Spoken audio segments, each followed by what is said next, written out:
আমার দেশের দিকে চোখ তুলে তাকায়, মমতা তাকাইয়ে পারে। আমার দেশের আর্মি বলেছে আমরা 17 কোটি জনগণ বলেছি সাথে আছি, মমতা সাবধান হয়ে যাও, ভারতের ক্ষমতায় মোদির ঠাঁই নাই, বাংলার 1 ইঞ্চি জায়গায় হাত দিলে হাত দূর করে দেওয়া হবে। ঠিক না বে ঠিক? রাজি আছেন না নাই? 2 হাত তুলে দেখান তো।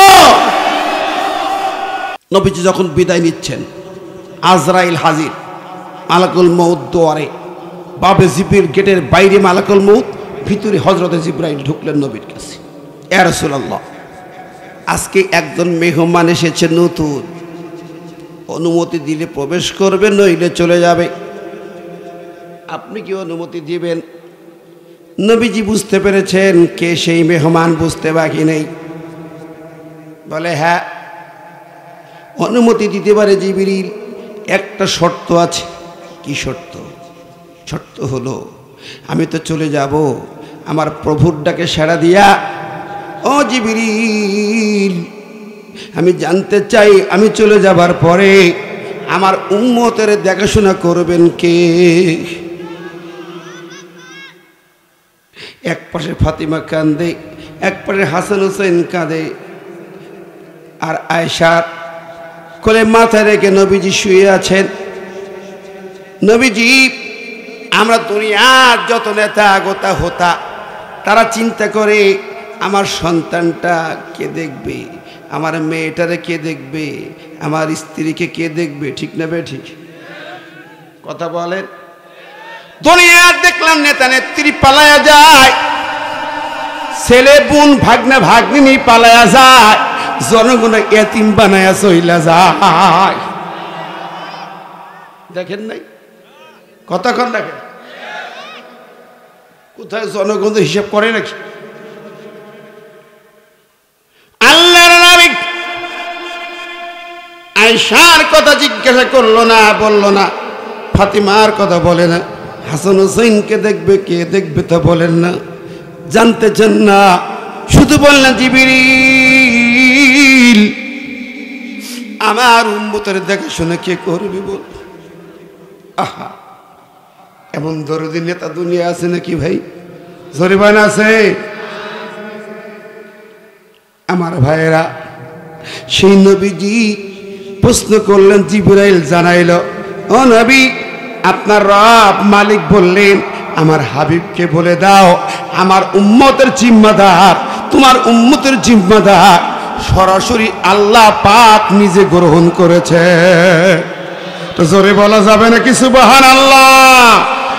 আরো জোরে হবে না সুবহানাল্লাহ? আবার যখন হাসর হবে, তামাম দুনিয়া ফানা হয়ে যাবে, আসমান জমিন জিরো হয়ে যাবে, একাকার। হাসর শুরু হবে। প্রথম যখন হাসরে উঠানো হবে, প্রথম ব্যক্তি যাকে ওঠানো হবে তিনি হলেন মুহাম্মদুর রাসূলুল্লাহ সাল্লাল্লাহু আলাইহি ওয়াসাল্লাম। তাকে বলা হবে, জিবরিল আমিন বলবেন, সামনে চলুন, মাকামে মাহমুদে চলুন, আপনার জন্য সাজানো মাকামে মাহমুদ। নবীজির ডাম সামনে দেখেন কেউ নাই, ডাইনে কেউ নাই, বামে কেউ নাই,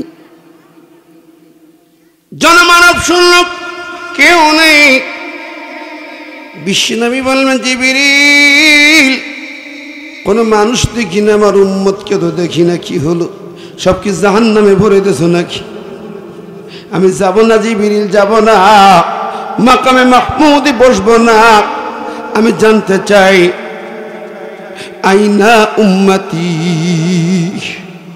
আল্লাহ, নবী বলছেন আমি জানতে চাই জিবরিল আমার উম্মত কোথায়, এটা জানতে চাই। বললেন না, আইনা আয়েশা, আইনা খাদিজা, আইনা ফাতিমা, আইনা হাসান হুসাইন।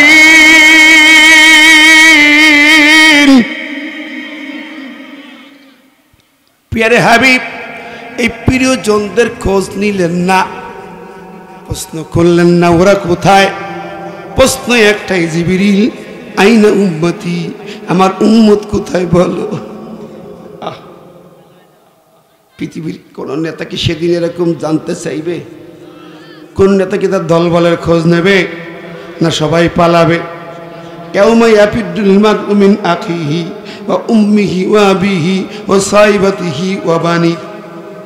সেদিন তো সব নেতা পালাবে, আপনজন সবাই পালাবে, একমাত্র ব্যক্তি, একমাত্র নেতা জনগণের চিন্তায়, উম্মতের চিন্তায় পাগল হয়ে পেরেশান হবে। মাকামে মাহমুদে বসানো হলো, সামনে দেখলো বিশাল একটা জাহান্নাম। ওই জাহান্নামটা 70,000 শিকল দিয়ে বাঁধা। 70,000 শিকল, একটা শিকলে 70,000 ফেরেশতা ধরে রাখছে। একটা জিঞ্জির শিকলি 70,000 ফেরেশতা ধরে রেখেছে, তাও ধরে রাখা যায় না। জাহান্নাম গর্জন দিয়ে টান মারে, এমন গর্জন তর্জন মারে, সব মানুষরা, সব নবীরা পাগলের মতো সিজদায় পড়ে যায়।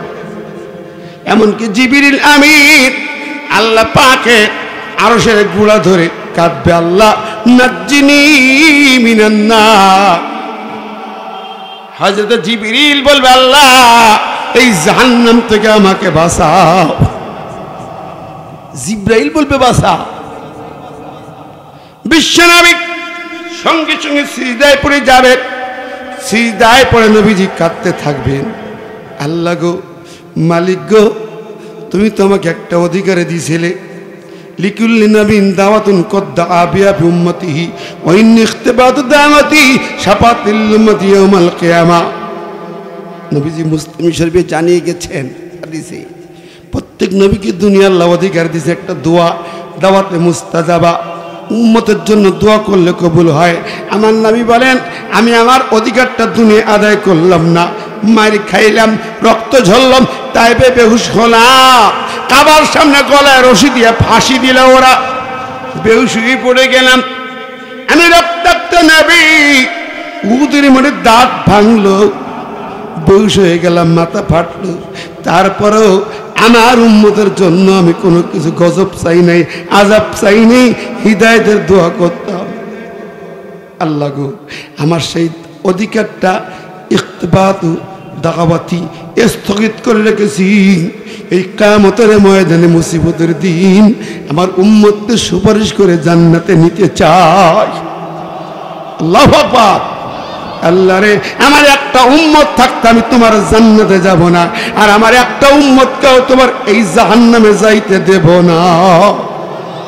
জোরে কন্না সুবহানাল্লাহ, আরো জোরে সুবহানাল্লাহ। সেই নবীর শানে একটু স্লোগান আসে না?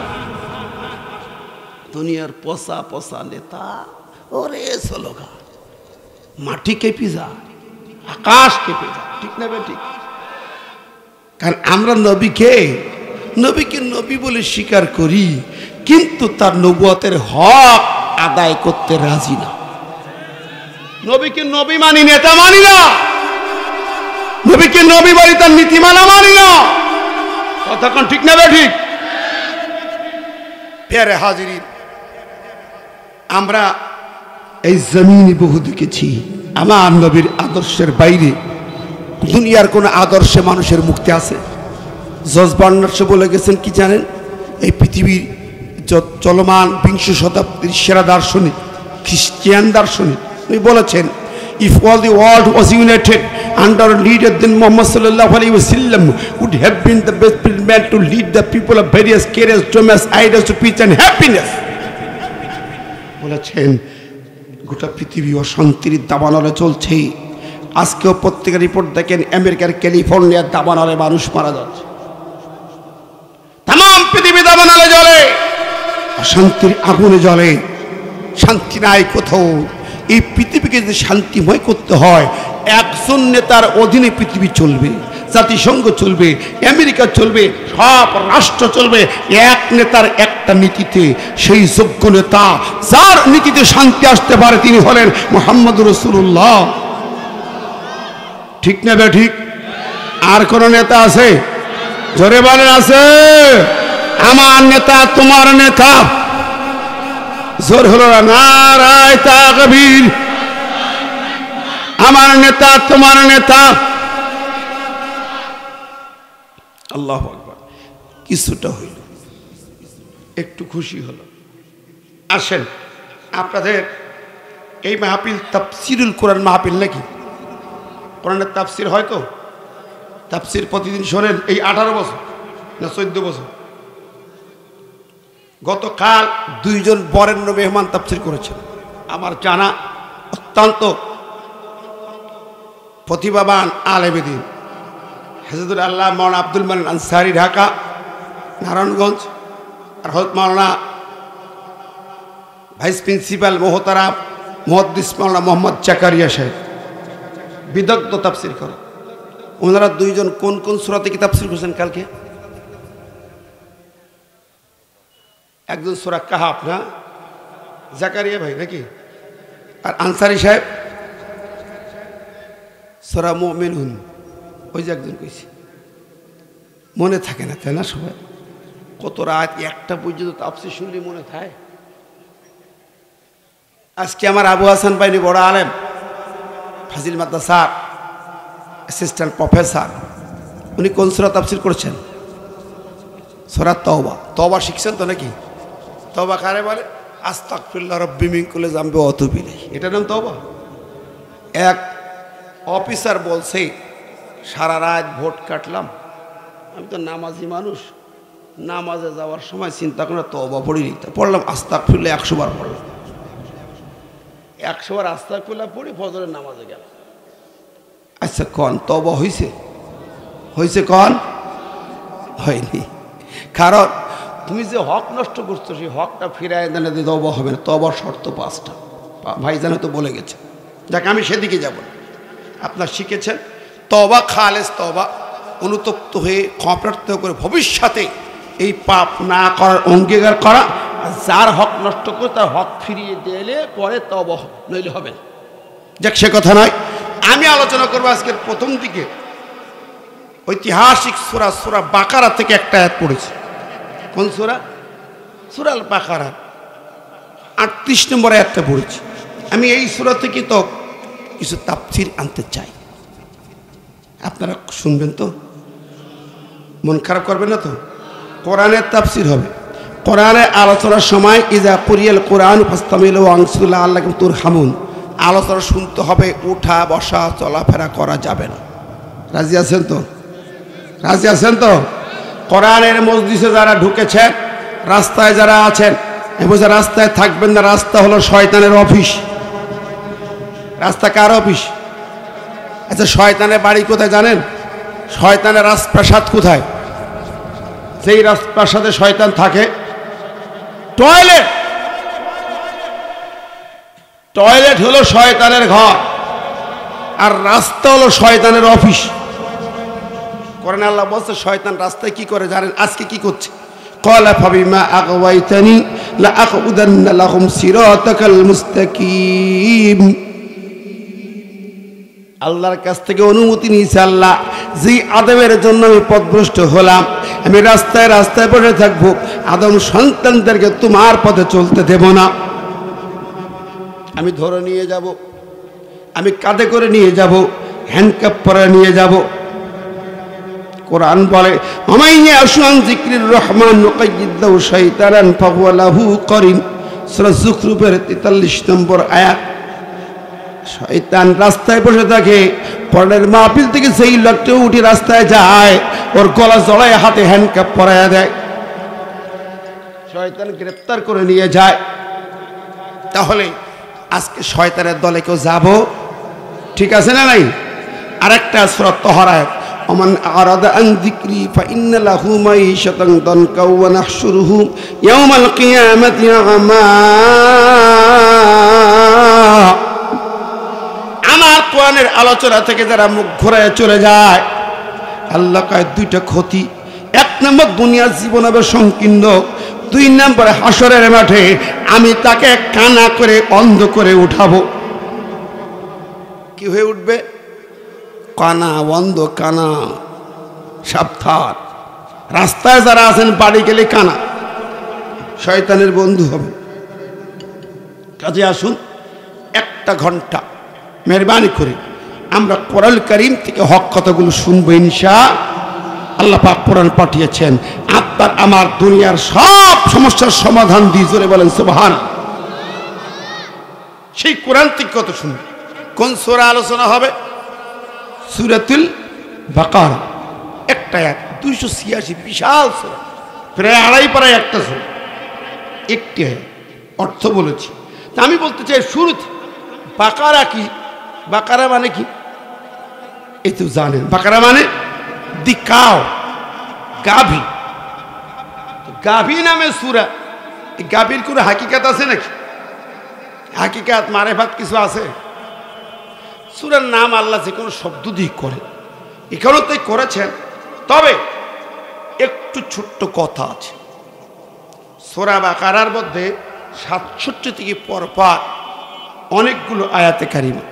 এই গাভীর একটা ছোট্ট ঘটনা একটু শুনে নেই, তাহলে বুঝতে সহজ হবে।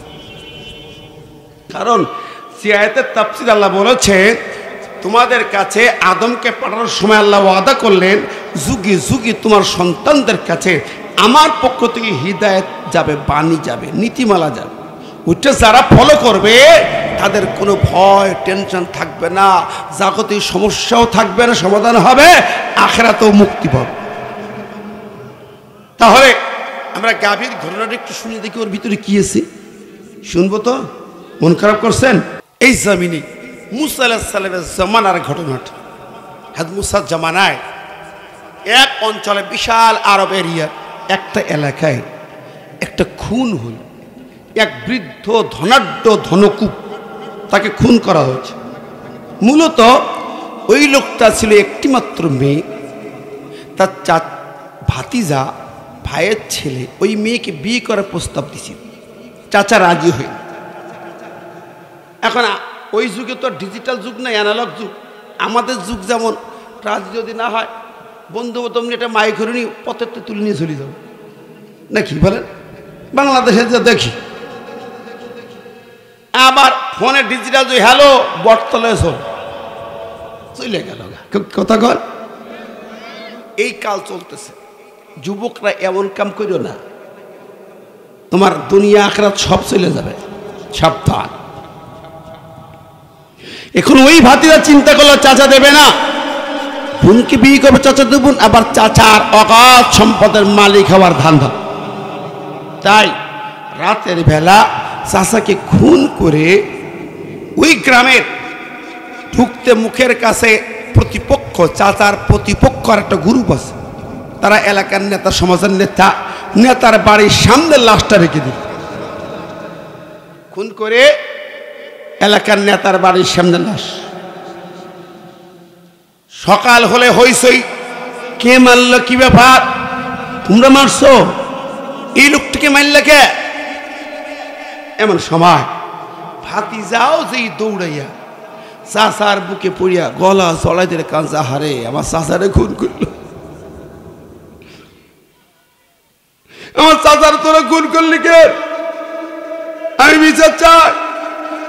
কি কান্না! নিজে খুন করিয়া লোকের ঘাড়ে চাপাইয়া কাঁদতেছে। এরকম মানুষ কি দুনিয়ায় পাওয়া যায় ভাই? পাওয়া যায়? আছে? আপনাদের এলাকায় আছে নাকি? এই দেশে 16 বছর তো তাই দেখলাম নাকি? জোরে বলেন। রাগ করছেন নাকি? মন খারাপ করবেন না তো? চোখে দেখা এই মাত্র কদিন আগে জুলাই মাসে দেখলাম আবু সাইদ যখন বুক ঝাঁঝরা হলো, কুলিতে কুলিতে বুক ঝাঁঝরা হলো, তার পরিবারকে ডেকে গলা জড়ে কাঁদছে, আরে মারল, কি করি মারল, কি কথা বলেন? কাঁদে নাই? দেখেন নাই টিভিতে, মিডিয়ায় দেখেন নাই? যিনি খুনি তিনি কাঁদছেন, যিনি খুনি তিনি পরিবারকে সান্ত্বনা দিচ্ছেন। ধৈর্য ধরা, বিচার হবে। এইরকম একটা দুইটা নয়, লাখের উপরে মামলা দেশে আছে। জঘন্য মিথ্যাচার, উল্টা, সব উল্টা। বুঝানো লাগবে না, আপনাদের জানেন, সবাই জানা আছে না নাই? আমরা ওয়াজ করতে আসছি, আমাদেরকে মামলা দিয়ে হ্যান্ডক্যাপ পরে ঢুকে দিছে। হাসান ভাইয়ের পাশের জেলা জয়পুরহাট, আমি 2 মাস জেলে ওয়াজ করতে যাই, কিচ্ছু না। কি মিথ্যা জঘন্য। ওসি টেবিলে কয়টা বই সাজাই বলছে সন্ত্রাস সৃষ্টি করতে আসছে, জিহাদি বই পাওয়া গেছে। আমি বলে ওসি সাহেব এইগুলো জিহাদি বই হয়, পিস্তল বন্দুকগুলো কি? তখন আমার দিকে তাকায়, এটিএন বাংলা টিভি সামনে, তাকায়েন না, সময় ঘুরবে, এক মাকে শীত যাবে না, একদিন ঘুরে আসবে, ঠিক না বেঠে? সেই দিন জবাব নিয়ে ছেড়ে দেব। সেখানেও বলেছিলাম প্রিয় ভাইরা আমার, এইভাবে একের পরে এক হাজার হাজার নয় লাখো মামলা, মিথ্যা জঘন্য উল্টা। কোরআনে পাখি আল্লামা সাঈদী ধর্ষণকারী, ইবলিসও বিশ্বাস করবে না। যার কণ্ঠের তাফসীর শুনে পৃথিবীর মানুষ কোরআন শিখেছে, ইসলাম জেনেছে, হাজার হাজার লোক এই হাতে হাতে কালেমা পড়েছে, কোটি কোটি নারী ইসলাম পড়তে শিখেছে, ঠিক না? ঠিক। পৃথিবীর এমন কোন দেশ নাই যে এই দেশে কোরআনের কথা শুনান নাই। কাবা শরীফে একটানা 27 বছর তিনি মাহে রমজান কাটিয়েছেন। কাবার ইমামের পিছনে তার জায়নামাজ পেছানো থাকত, লেখা ছিল আল্লামা দেলাওয়ার হোসেন সাঈদী। কাবার দরজা যার জন্য খুলে দেওয়া হতো। সেই কাবার মেহমান তাম পৃথিবীর কোটি কোটি মুসলমানদের মাথার তাজ। হাজার হাজার মানুষ যার হাতে কালেমা পড়েছে, তার হাতে হ্যান্ডক্যাপ লাগাইয়া ধর্ষণের গোনা, ধর্ষণের মামলা, খুনের মামলা দিয়ে তাকে মৃত্যুদণ্ড দিয়েছিল। জোরে বলেন ঠিক না বে ঠিক? আরো জোরে বলেন। এই জাতি সব জেনেছে, সব জানে। অবশেষে মেডিকেল ক্লিনিং করে তাকে হত্যা করা হয়েছে। কোরআনের তাফসীর ময়দানে তার কাছ থেকে আমরা শিখেছি, তাম পৃথিবী জেনেছে, শিখেছে। সেই কোরআনের পাখি আল্লামা সাঈদীকে যেভাবে মারা হয়েছে এবং ছাত্রদের যেভাবে গুলি করে পাখির মতো মারা হয়েছে, জমিন কথা বলে, এক ফোঁটা রক্ত বৃথা যাবে না, বিচার হবেই হবে এই জমিনে। আমার ভাই বন্ধুরা, জমিন আল্লাহর, মাটি কার, আকাশ কার, ভুলে যেও না। আমার ভাইয়েরা, পেয়ারে হাজিরিন, আমি বলছিলাম এই কথাগুলা এখানে আসছে মিলানোর জন্য। ওই ভাতিজা কাতে মিথ্যা ওই লোকজন এখানে মামলা চালাই দিল, বিচার আয়োজন করতে চায়, নিরপরাধ লোকগুলা টেনশনে পড়ে গেল। যাব, সিসিটিভি ক্যামেরা নাই যে তা দিয়ে বের করবো কে খুন করবো, তখনকার যুগ। বিশাল গোয়েন্দা বিভাগ নাই বের করব। ওরা কান্নাকাটি শুরু করছে। ওদের কিছু নেতারা শেষে বললে, এক কাজ করো, চলো, সমাধান এইভাবে পাওয়া যাবে না। এর সমাধান পেতে হলে, এত জটিল বিষয়ের সমাধান পেতে হলে, অজানা তথ্য জানতে হলে জামানার পয়গম্বর মুসা কালিমুল্লাহর কাছে, নবীর কাছে, নবীর কাছে ছাড়া এর সমাধান পাওয়া যাবে না। মুসা কালিমুল্লাহ আল্লাহর সাথে কথা বলে, আল্লাহকে বলবে, আল্লাহ জানাই দেবে। আল্লাহ পাকের কালাম, আল্লাহর বিধান ছাড়া জাতির সমস্যার সমাধান হবে বলেন? এরা জটিল, কঠিন, কুটিল কোন সমস্যার সমাধান সম্ভব নয়। কোরআন ছাড়া সম্ভব নয়। আল্লাহ বলেছেন, ওয়ালা ইয়াতুনাকা বিমাসালিন ইল্লা জিনাকা বিল হক ওয়া আহসানা তাফসীরা। সূরা ফুরকান। আল্লাহ বলেন, এমন কোন জটিল বিষয় নেই, কঠিন বিষয় নেই, যত শক্ত, যত ঝামেলাপূর্ণ বিষয়, সব কিছুর সমাধান আমি আল্লাহ আমার কোরআনে দিয়ে দিয়েছি। কার কথা? আল্লাহ বলেন, ওয়ামা মিন গায়বাতিন ফিস সামাই ওয়াল আরদ ইল্লা ফি কিতাবিম মুবিন। আসমান আর জমিনের ভিতরে এমন কোন গোপন তথ্য নাই, গোপন ভেদ নাই। গোপন বিষয়ের সমস্যা দরকার, তা আমার কিতাবের মধ্যে আছে।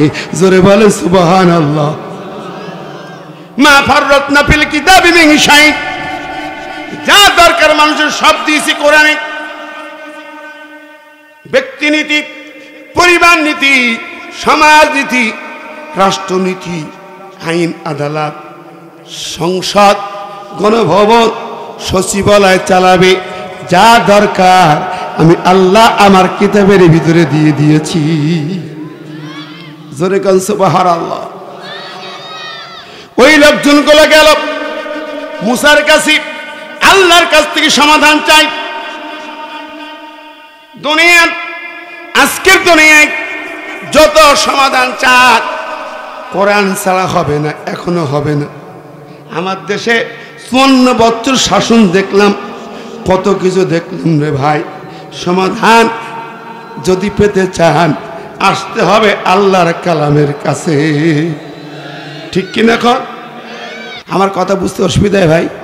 দেখেন, আমি গত 22 সালে 2-4 জন ব্যারিস্টার আইনজীবীর সাথে কথা বলছিলাম। আল্লাহ, তোমরা যে বলো পৃথিবী এখন বিজ্ঞান অমুক তমুকে সেই অজ্ঞান হয়ে যাও, ইউরোপ, আমেরিকা, জাপান, জার্মান দেখে। আচ্ছা, একটা সমাধান দাও তো। অনেক যুগ আগে একটা ঘটনা ঘটছিল। একটা মেয়ে লোক মারা গেছে, ওকে গোসল দিতে আসলো আর একটা মহিলা। গোসল দিতে যাইয়া ওই মহিলা যখন সব পানি গরম, বড়ি পাতা, পানি গরম, সাবান, শ্যাম্পু সব আছে, গোসল দেবে, গায়ে কাপড় সরাইয়া টয়লেট করাবে, গায়ে হাত দিছে, পায়ের রানের সাথে তার এই হাত জোড়া লেগে গেল।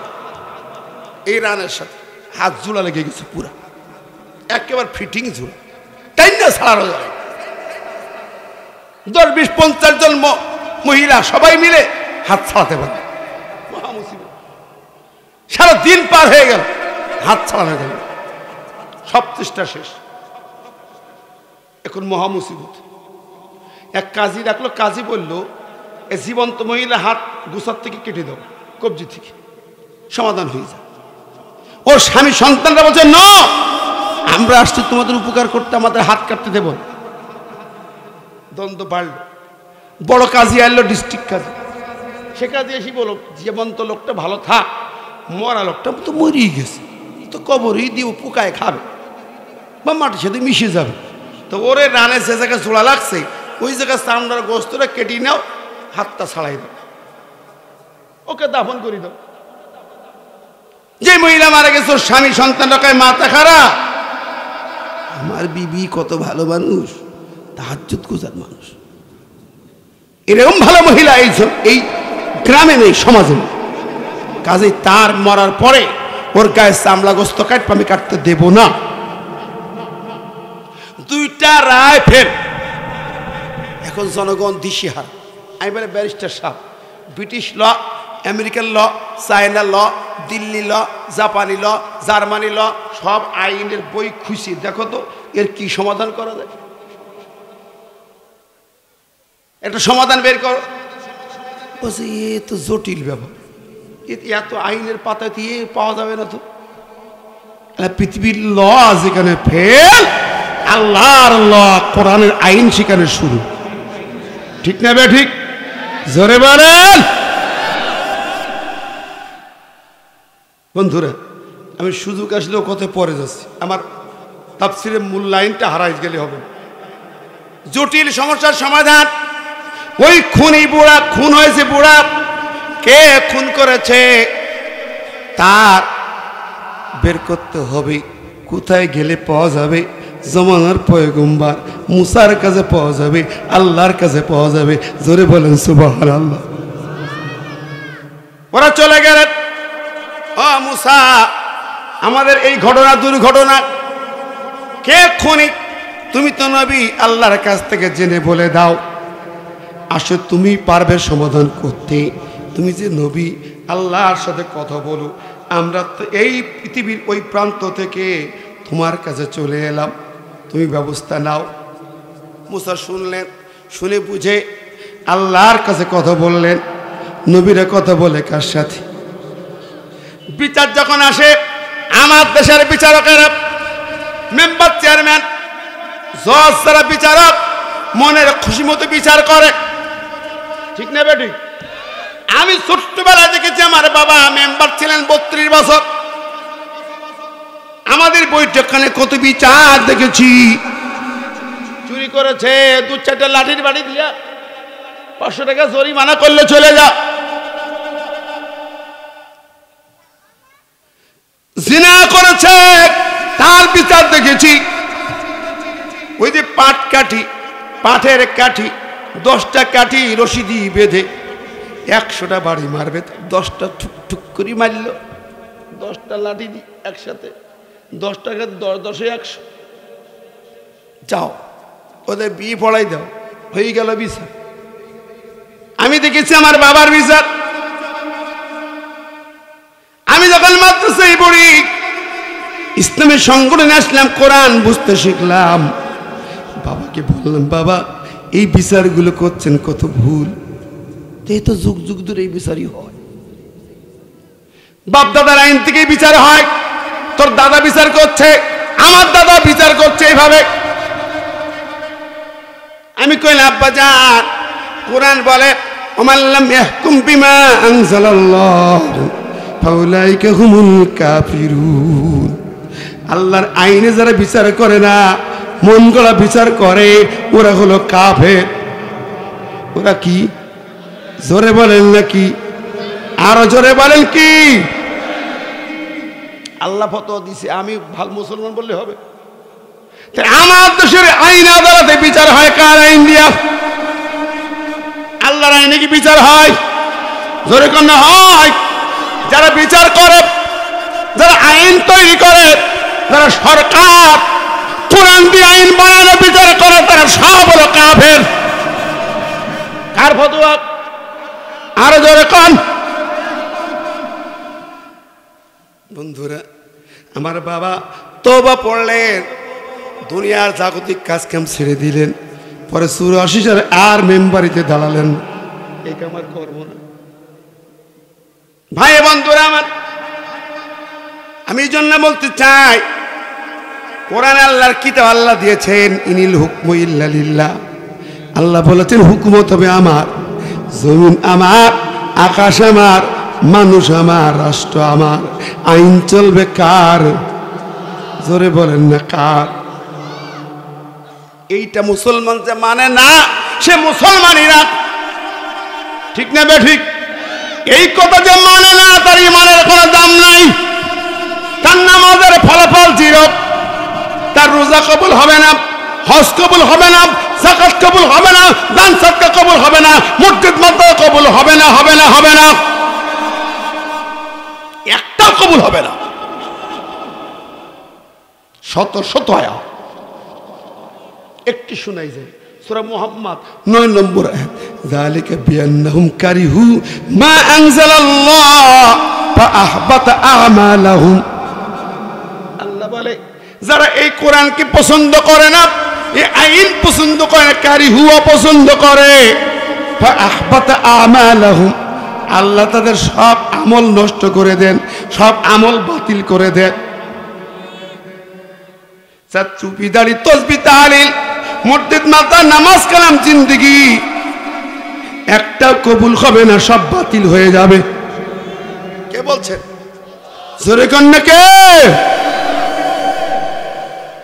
আমার ভাইরা, এখন মুসা আলাইহিস সালামের কাছে গেলেন। মুসা আলাইহিস সালাম নবীরা তো মনের থেকে কথা বলেন না, এখন দেখেন কি করলেন। মুসা বলতেছেন, ওয়াইদ ক্বালা মুসা লিকওমিহি ইয়া কওমি ইয়া কওমি, ওয়াইদ ক্বালা মুসা লিকওমিহি ইন্নাল্লাহা ইয়া'মুরুকুম আন তাযবাহু বাকারাতান। মুসা বলল, ও জাতির লোকেরা, তোমরা যে বিচার আনছো, তোমরা যেটার সমাধান চাইছো, আমার আল্লাহ পাক সমাধান দিয়েছেন। ইন্নাল্লাহা ইয়া'মুরুকুম, নিশ্চয়ই আল্লাহ তোমাদের আদেশ করেছেন, আন তাযবাহু বাকারাতান, তোমরা একটা গাভী জবাই করবে। বাকারাতান, একটা গাভী জবাই করো। ওরা অবাক হলো, তাকাই বলল, মুসা কি কইলেন? ক্বালু আতাত্তাখিযুনা হুজুওয়া, ও মুসা, তুমি কি আমাদের সাথে ঠাট্টা করো নাকি? তুমি কি বিষয়টা তামাশা মনে করলে? আতাত্তাখিযুনা হুজুওয়া, তুমি কি আমাদেরকে তামাশা চলে নিলে? তুমি আমাদের সাথে ঠাট্টা করলে নাকি? কেন? বলে আমরা চাইলাম খুনকে করলে তার সমাধান দাও, তুমি কইলে গাভী জবাই করো। তো উল্টা পাল্টা কথা, কথা তো ঠিক ঠিক না, কেমন একটা হইল। খুনিকে বলি দাও তা না গাভী জবাই করো, তামাশা করলে। মুসা কয় কি ভাবিসটা কি আমি যে নবী? قال أعوذ بالله أن أكون من الجاهلين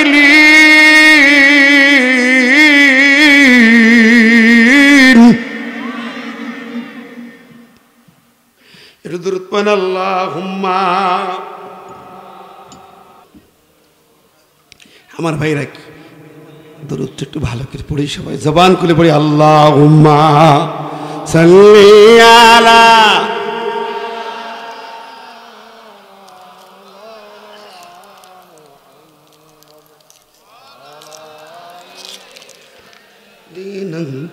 মাওলানা মুহাম্মদ।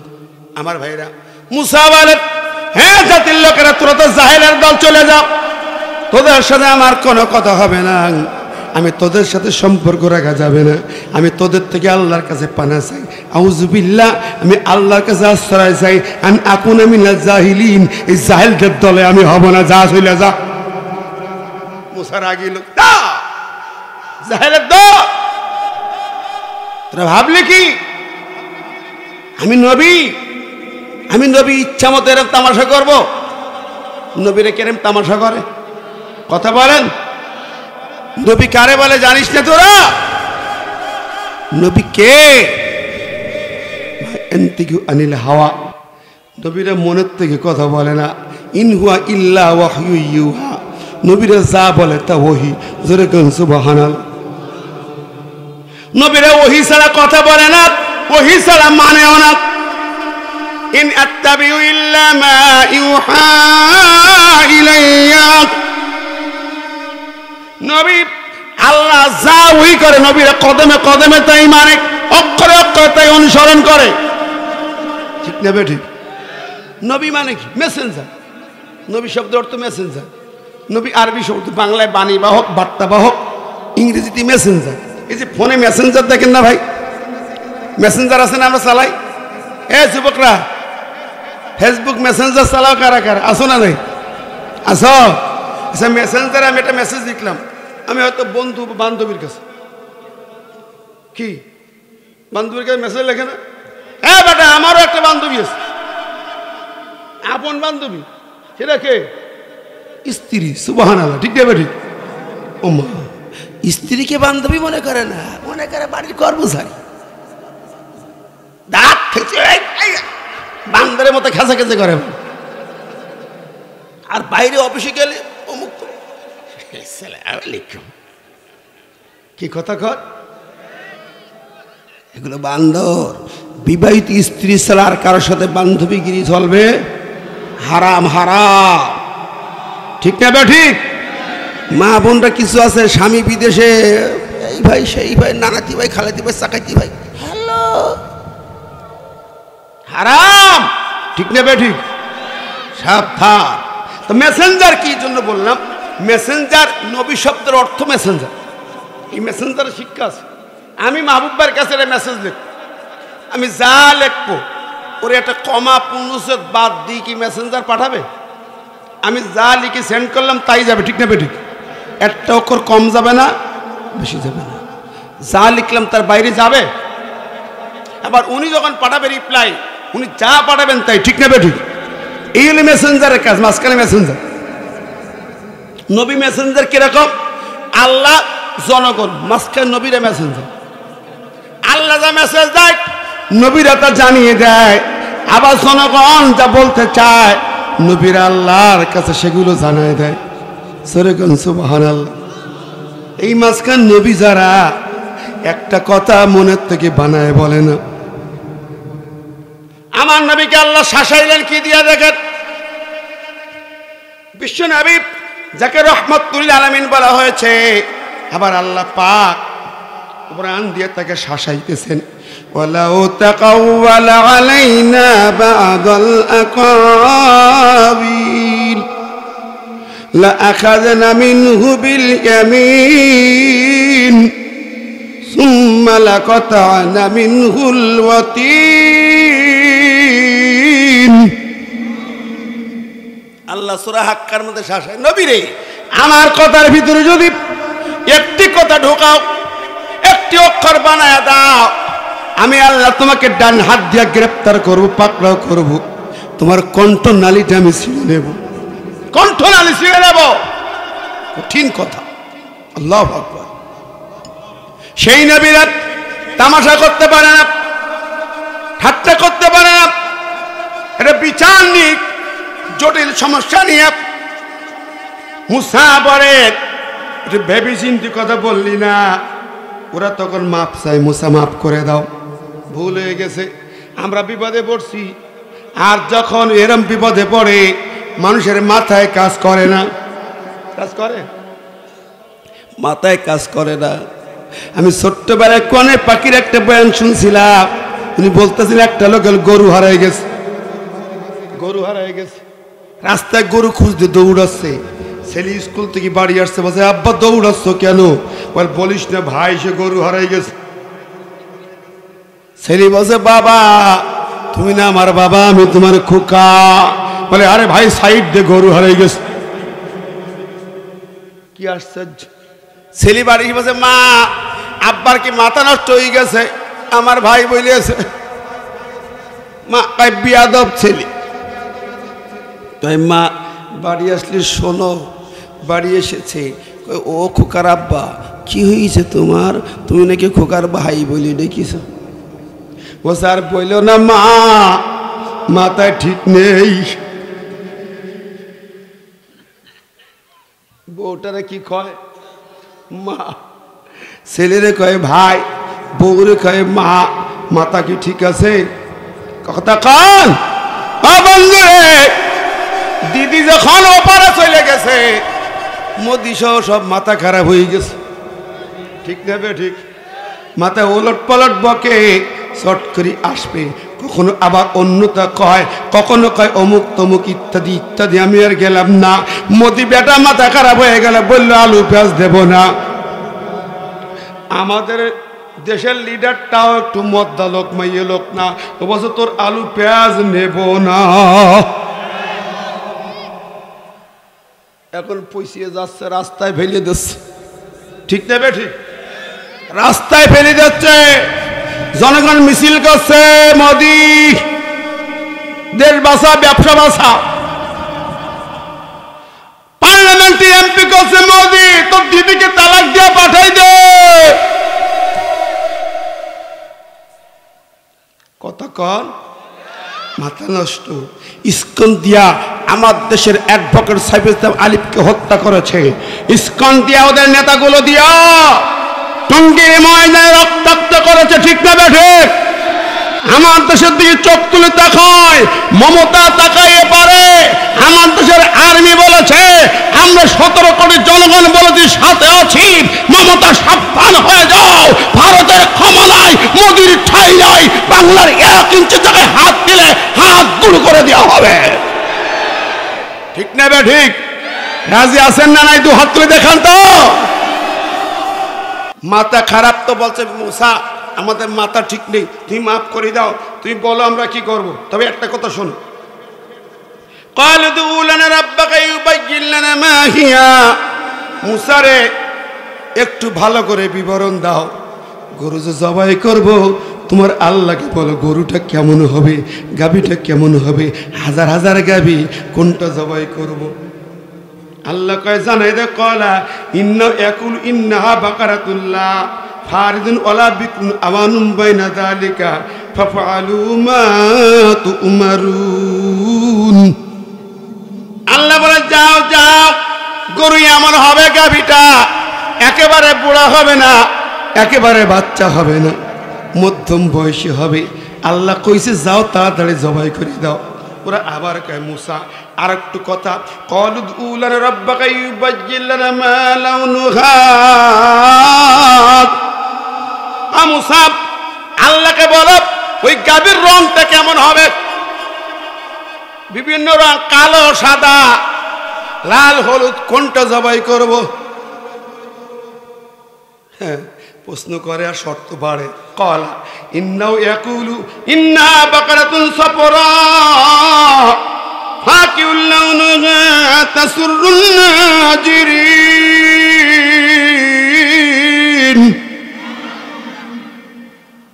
আল্লাহ জানাইল এমন রং হবে, গাঢ় হলুদ বর্ণের, গাঢ় বাসন্তী কালার। শুধু বাসন্তী না, ফাকিউল লাউনুহা, রংটা সাকসিকুমায় মার্কারি কালার হবে। তাসুরুন নাজিরিন, যেই লোকটা তাকাবে তার চক্ষু শীতল হবে, আর পলক পড়বে না, পলক ফেরাতে পারবে না, এমন কালার। আচ্ছা বুঝলাম।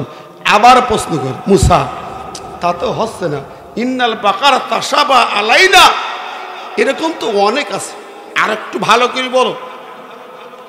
মুসা বলেন ক্বালা ইন্নাহু ইয়াকুলু ইন্নাহা বাকারাতুন লা যালুলুন তুসিরুল আরদা ওয়ালা তাসকিল হারসা মুসাল্লামাতুল লা শিয়াতা ফিহা।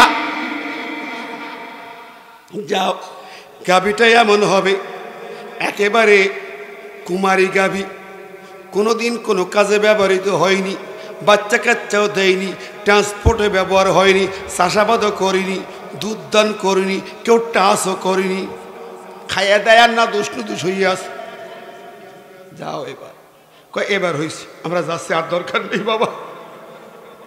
যাও গাভী খোঁজো, সারা আরব ঘুরে বেড়ায়, গাভী মেরে না।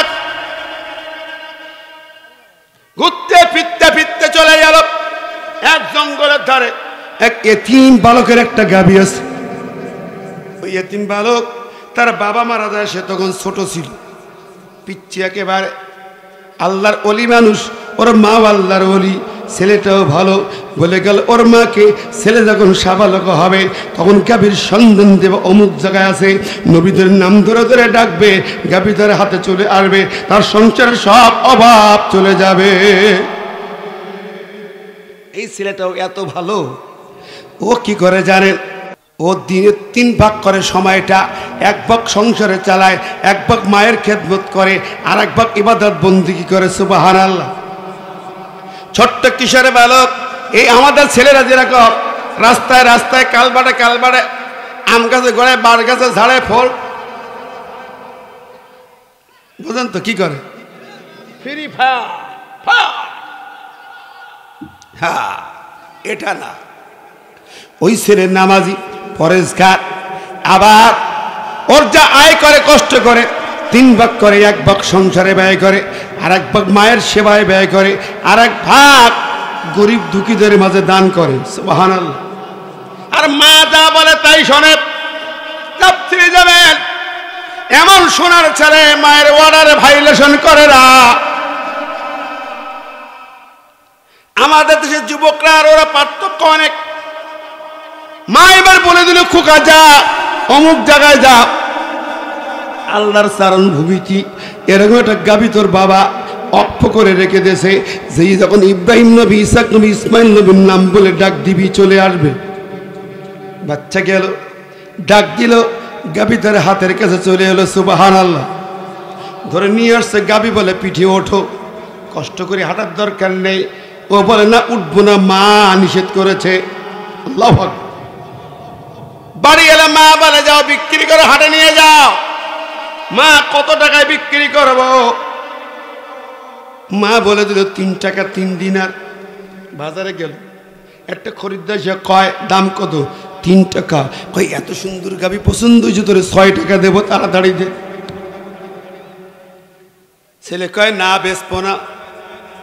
মা যা কইছে তার উল্টা দাম বলছো, বিক্রি হবে না। ডবল দেবো, তাও না। বুকা ছেলে, হ্যাঁ আমি বুকা, আমি মায়ের খোকা, একদম বুকা। মা যা বলে তাই। আর আমাদের দেশের বউরা শ্বশুরের মেয়ে যা বলে তাই। কি কয়? শ্বশুরের মেয়ে মানে কিনা? আপন বউ যা বলে তাই। অসুস্থ হয় ঢাকায় স্কয়ার হাসপাতালে যায়, মা অসুস্থ হয়, এই মোড়ের হোমিওপ্যাথি ডাক্তারের 10 টাকার ওষুধ। কথা কর, মা কাতারায়, চোখে পড়ে না, ভালো চিকিৎসা হয় না, বৃদ্ধ মা খেতে পারে না, এটা খেতে চায় ওটা খেতে চায়। রাতের বেলা বাড়ি আসে ছেলে, সন্দেশ কিনি বউয়ের হাতে দেয়, মায়ের হাতে দেয় না। কি কর ও আমার যুবক ছেলেরা, মাকে দেখো, মা জগতের আলো, মায়ের পিছনে যা ব্যয় করবে তোমার বারাকা হবে, কল্যাণ হবে। মা দোয়া করবে, বালা মুসিবত দূর হয়ে যাবে। মায়ের পিছনে বেশি বেশি ব্যয় করো, মা দুহাত তুলে দোয়া করবে, তোমার গোটা জগৎ আলোকিত হয়ে যাবে। ঠিক কিনা কর? হ্যাঁ, বউদের হক আদায় করো, বউয়ের হক বউ, মায়ের হক মা। ঠিক নেবে ঠিক? বউয়ের কত শুনে মায়ের অত্যাচার করা জালেম ছেলে, হুমা জান্নাত কো নারুকা, পিতামাতা তোমার জান্নাত, পিতামাতা তোমার জাহান্নামে যাবার কারণ হবে। ঠিক নেবে ঠিক? জোরে বলেন। হেরে আমার কষ্ট দিচ্ছে আপনাদের। এখন ওই ছেলে বলছে বিক্রি হবে না, আমার মা যা বলছে তাই, উল্টা দাম বলছে, বেচবো না। ওরা বলে তাহলে মায়ের কাছে যাও, জিজ্ঞাসা করে দেখো রাজি হয় কিনা। মায়ের কাছে গেলে, মা এরকম খরিদ্দার এই কয়, আমি বেশি নাই। মা বলছে খোকা ঠিক করেছো, ওরা খরিদ্দার না, ওরা হলো ফেরেশতার দল, তোমাকে পরীক্ষা করতে এসেছে। আল্লাহু আকবার। এখন বলে মা তাহলে কি করবো? চাও ওদেরকে জিজ্ঞেস করো আসলে গাভী এখন বেচা যাবে কিনা, বিক্রি করবো কিনা। এসে বললো, ও তোমাদের বুঝে ফেলেছি। মা কইছে তোমরা বলো গাভী বিক্রি করবো কিনা তাই কও। না, বাড়ি যা, এখন বিক্রি হবে না। চলে আসলো, খরিদ্দার আসতেছে, বনিস চাইলের মধ্যে বুড়া খুন হয়েছে, সেই পার্টি আসবে, চড়া দামে বিক্রি হবে। এক গাভী বেচি তুই পৃথিবীর সেরা ধনী হয়ে যাবে। জোরে বলেন সুবহানাল্লাহ। কি আল্লাহর খেলা। আসলো, আমি এ পর্যন্ত ক্ষান্ত হচ্ছি। ওরা আসলো, বিক্রি হলো গাভীর ওজনে সোনা দানা। ওই গাভীর যে ওজন, এই পরিমাণ সোনা দানা দিয়ে বিক্রি হলো। আল্লাহু আকবার। তাহলে ও পৃথিবীর সেরা ধরি না?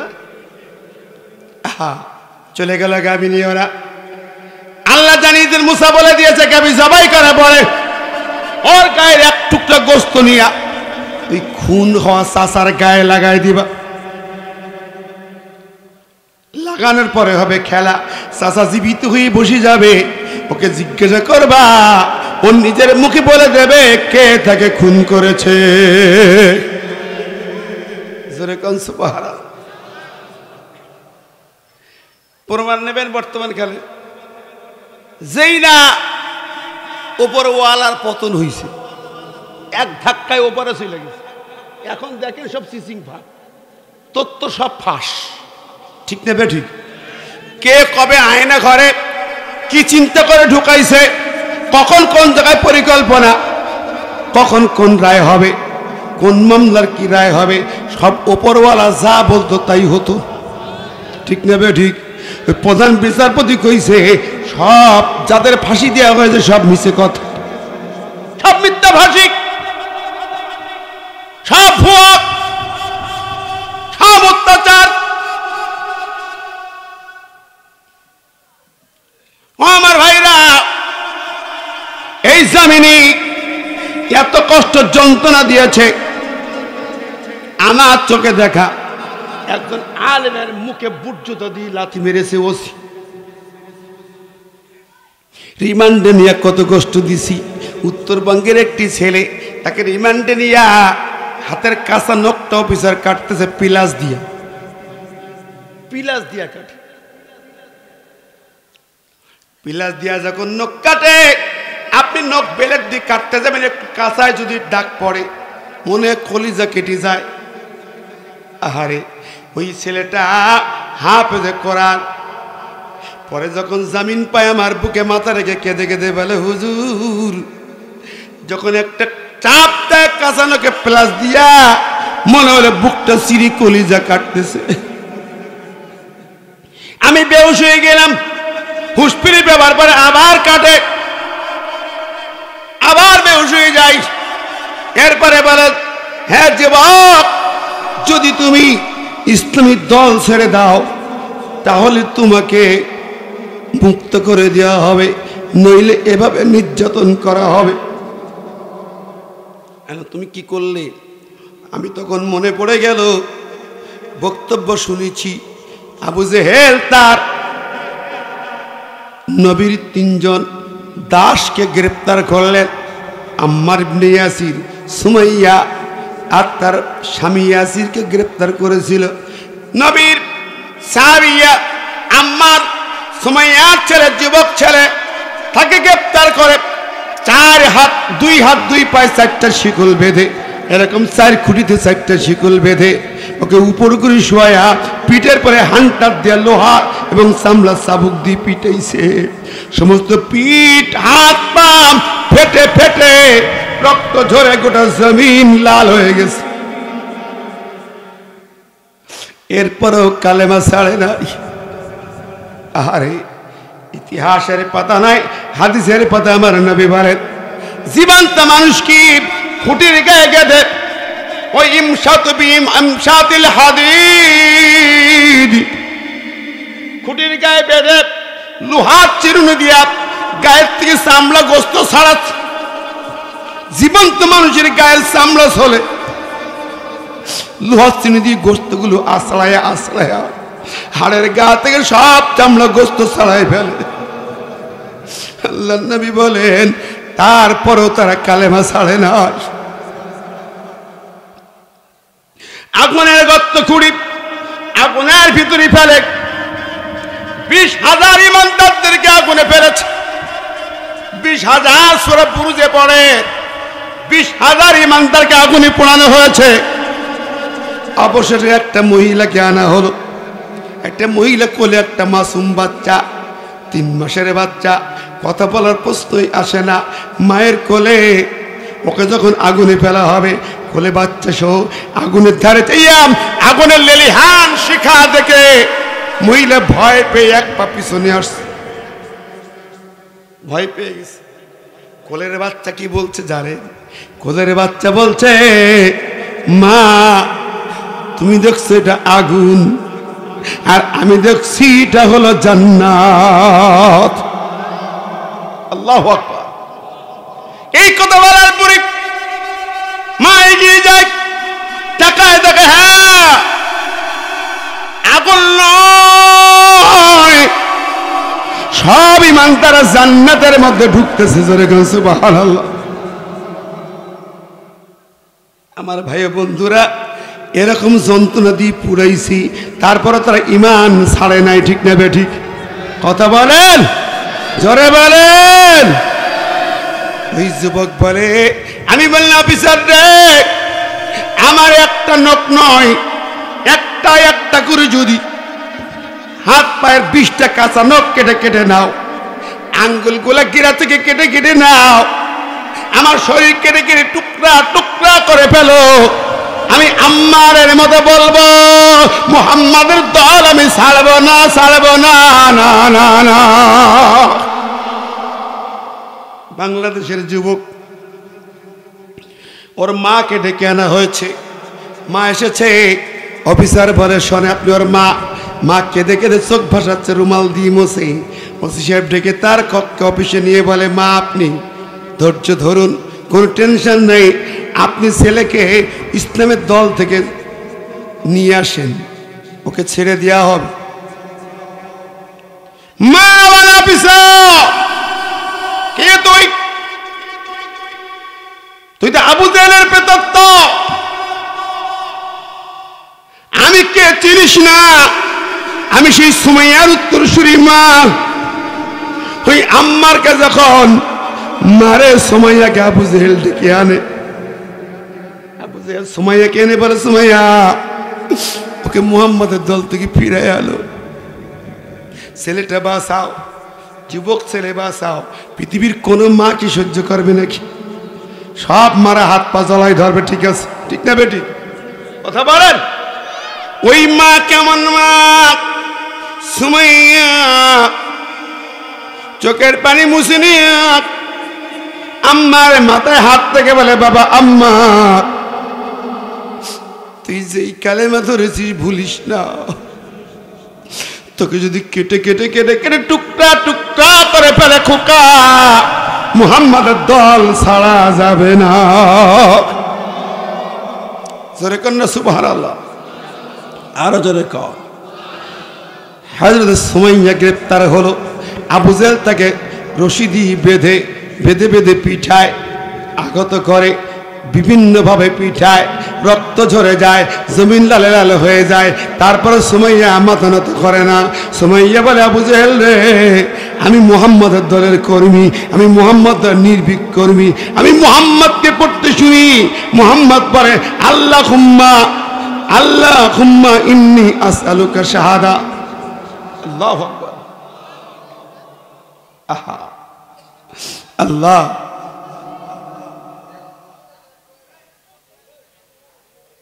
সুমাইয়া বলে, আবু জেহেল রে, আমি সুমাইয়া, আমার চিনতে ভুল করেছিস। আমি মুহাম্মাদের দলের এমন কর্মী, এমন কর্মী, এই মক্কার জমিনে এমন একটা পরিবার নেই, এমন একটা মহিলা নাই যার কাছে আমি কালেমার দাওয়াত পৌঁছাই নাই। জোরে কন্যা আল্লাহু আকবার, আর জোরে কন্যা আল্লাহু আকবার। আবু জেহেল রে, আমি মুহাম্মাদের কাছে নিয়মিত কোরআনের তালিম নেই। কোরআন যখন নাজিল হয়, ওই আয়াতে কারিমা মক্কার মহিলাদের কাছে আমি পৌঁছায় দিই, শোনায় দিই। সুবহানাল্লাহ। আমি শাহাদাতের স্বপ্ন দেখি, আল্লাহর জমিনে আল্লাহর দিন কায়েমের জন্য জীবন দেব, প্রাণ দেব, মুহাম্মাদের দল ছাড়বো না, ছাড়বো না। জোরে বলেন সুবহানাল্লাহ। আল্লাহু আকবার। ও ভাইরা আমার মায়েরা বোনেরা অনেক এসছে। আমি অন্যরা ওয়াজ করবে, পর্দা মানো, স্বামীর খেদমত করো। আমি এই ওয়াজ করি, ওগুলো তো শুনছো সারা জিন্দেগি। আমি বলি, মা সুমাইয়া হও, চারটি গুণ অর্জন করো, সুমাইয়ার মতো বিপ্লবী কর্মী হও ইসলামী আন্দোলনে, ঠিক না? ঠিক। 2 নম্বর বলি, সুমাইয়া নিয়মিত কোরআনের তালিম নিতেন, তুমিও কোরআনের তালিম নাও। 3 নম্বর, সুমাইয়া কালেমার দাওয়াত প্রত্যেকটা মহিলার কানে কানে পৌঁছাইছে, তুমিও পৌঁছাও। 4 নম্বর, সুমাইয়া তার ছেলেকে মর্দে মুজাহিদ বানিয়েছে। আবু জেহেলকে বলেছিল, আমার ছেলে মুহাম্মাদের দল ছাড়বে না, মুহাম্মাদের দলের সেনাপতি হবে। আল্লাহু আকবার। পরবর্তীকালে সেনাপতি হয়েছে। আমার ভাই বন্ধুরা, আমি মা বোনদের ইকটি কথা বলেছি। এই দীর্ঘ 16 বছর ধরে আমি দেখেছি বাংলাদেশের হাজার হাজার মা বোনেরা তারাও জেল খেটেছে, ঠিক নেবে ঠিক। কোরআনের তালিম দিতে গ্রেপ্তার হয়েছে, নাশকতার পরিকল্পনা করছিল, হয় নাই? জামালপুরে মনে হয় নাই? আমার বোন তারা একদল কোরআন পড়ছে, সেখান থেকে গ্রেপ্তার হয়েছে। বাংলাদেশের অসংখ্য জায়গায় মহিলাদেরকেও ছাড়া হয় না। কোরআন যেখানে ছিল সেখানে ওর আঘাত হেনেছে, ঠিক না বে ঠিক? জোরে বলেন। তবে হ্যাঁ, বাংলাদেশের মা বোনরা অবদানও রেখেছে, অনেক রক্ত দিয়েছে, অনেক ত্যাগ কোরবানি তাদের। আমি দেখেছি এবার আবু জেহেলকে সাজানোর জন্য হাজার হাজার মা তাদের সন্তানদের নিয়ে রাজপথে নেমেছে। দেখেন নাই? 4 বছরে বাচ্চা কপাল দিয়েছে, জীবন দিয়েছে এই আন্দোলনে, ঠিক না ঠিক? এরপরে 7-8 বছরের বাচ্চাকে দেখেছেন পুলিশকে বক্সিং দিচ্ছে, দেখেন নাই? ছবি দেখছেন? 5 বছর, 7 বছর, 10 বছরের বাচ্চা রাজপথে নেমেছে। অসংখ্য মা পানি নিয়ে খাওয়াইছে ছাত্রদেরকে। হাজার হাজার মা রাস্তার ধারে সিজদায় কেঁদেছে। আল্লাহু আকবার। বন্ধুরা আমার, অত সহজে স্বৈরাচার যায় না। চোখের পানি, রক্তের ফোঁটা, জীবনের কোরবানি আর ঐক্য ঐক্যবদ্ধ মিছিল মিটিয়ে আল্লাহর সাহায্য নেমে এসেছে। ঠিক না বে ঠিক?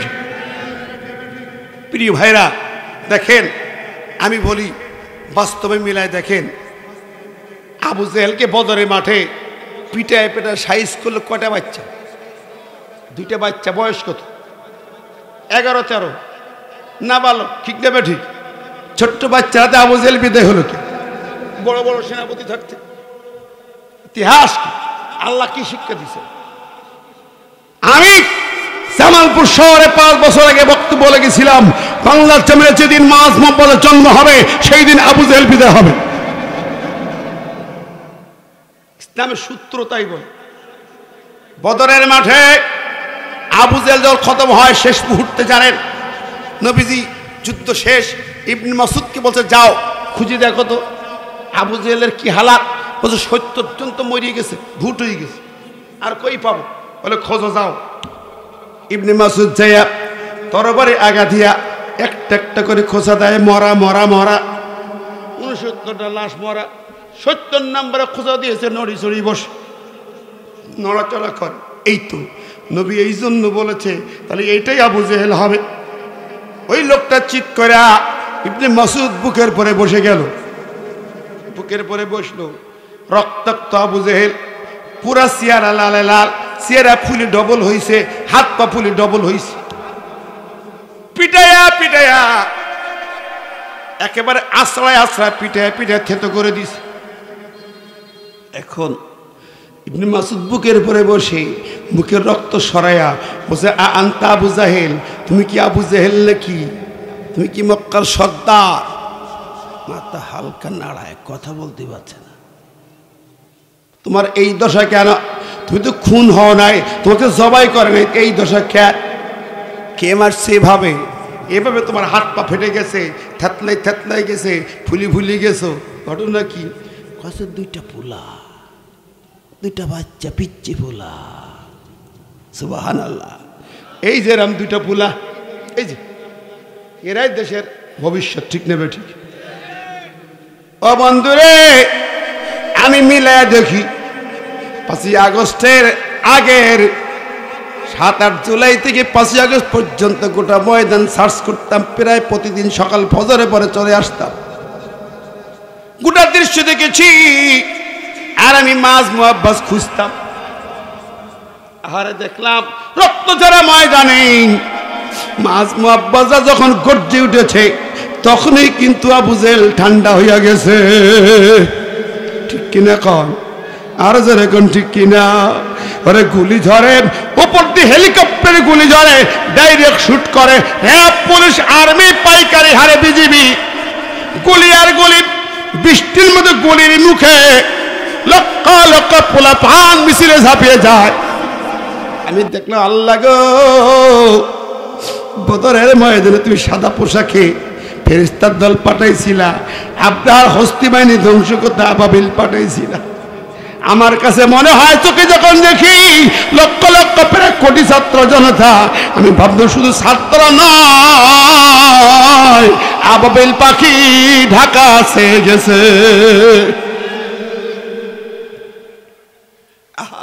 আমার কাছে 5ই আগস্টের চেতনা হলো আমার 3টা।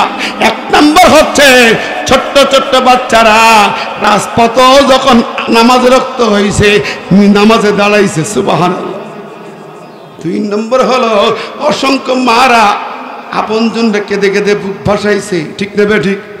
এরপরে বলি, দ্বিতীয় চেতনা হলো, ও বন্ধুরে, আহা, আল্লাহর সাহায্য বড় জিনিস। ঠিক কিনা কথা বলেন?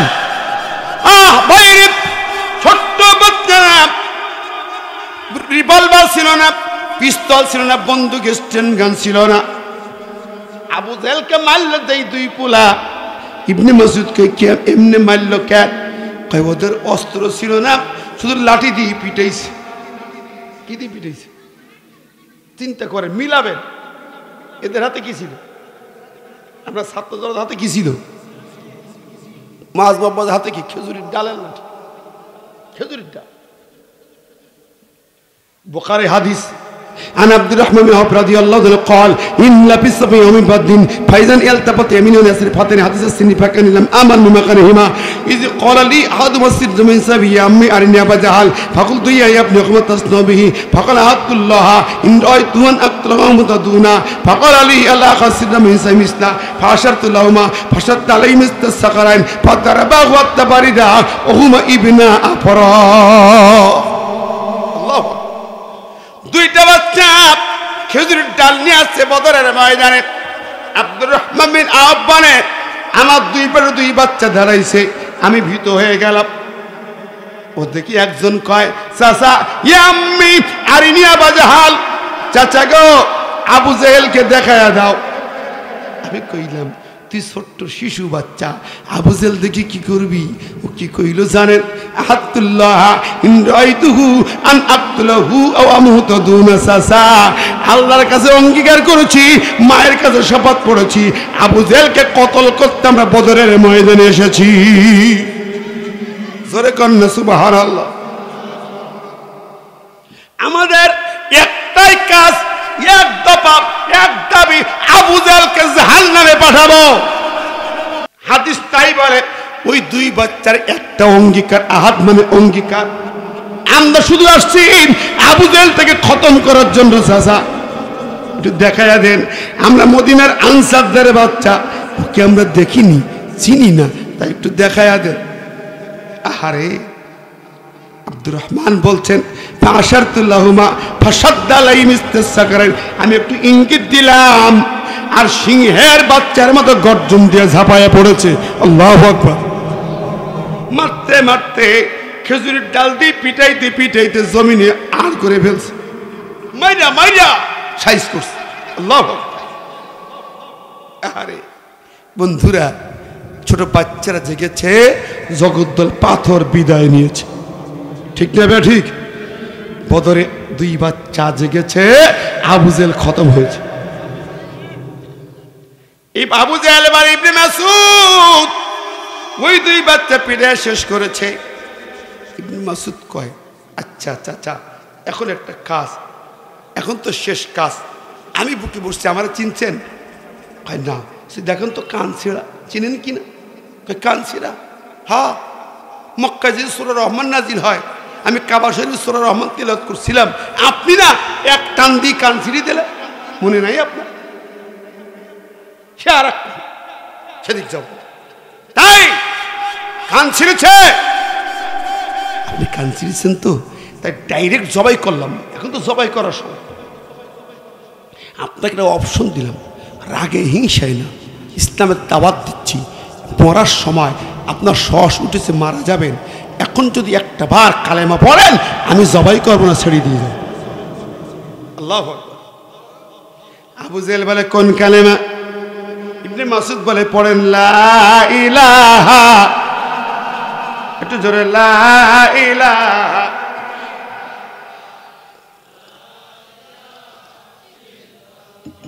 লা ইলাহা ইল্লাল্লাহু মুহাম্মাদুর রাসূলুল্লাহ। কালেমা শান্তির বাণী, ঠিক না বেঠিক? কোরআন শান্তির বাণী, জোরে কোন ঠিক না বেঠিক? ঠিক আছে না নাই? কোরআন ছাড়া কোনো সমাধান আছে? মানে আছে, আছে। ওই গাভী জবাই করা হলো, একটু গোস্ত চাচার গায়ে মারা হলো, চাচা জানতোই কইল আমার খুন করছে আমার ভাতিজা, চিচিং ফাঁক, সব তথ্য ফাঁস, ঠিক না বেঠিক?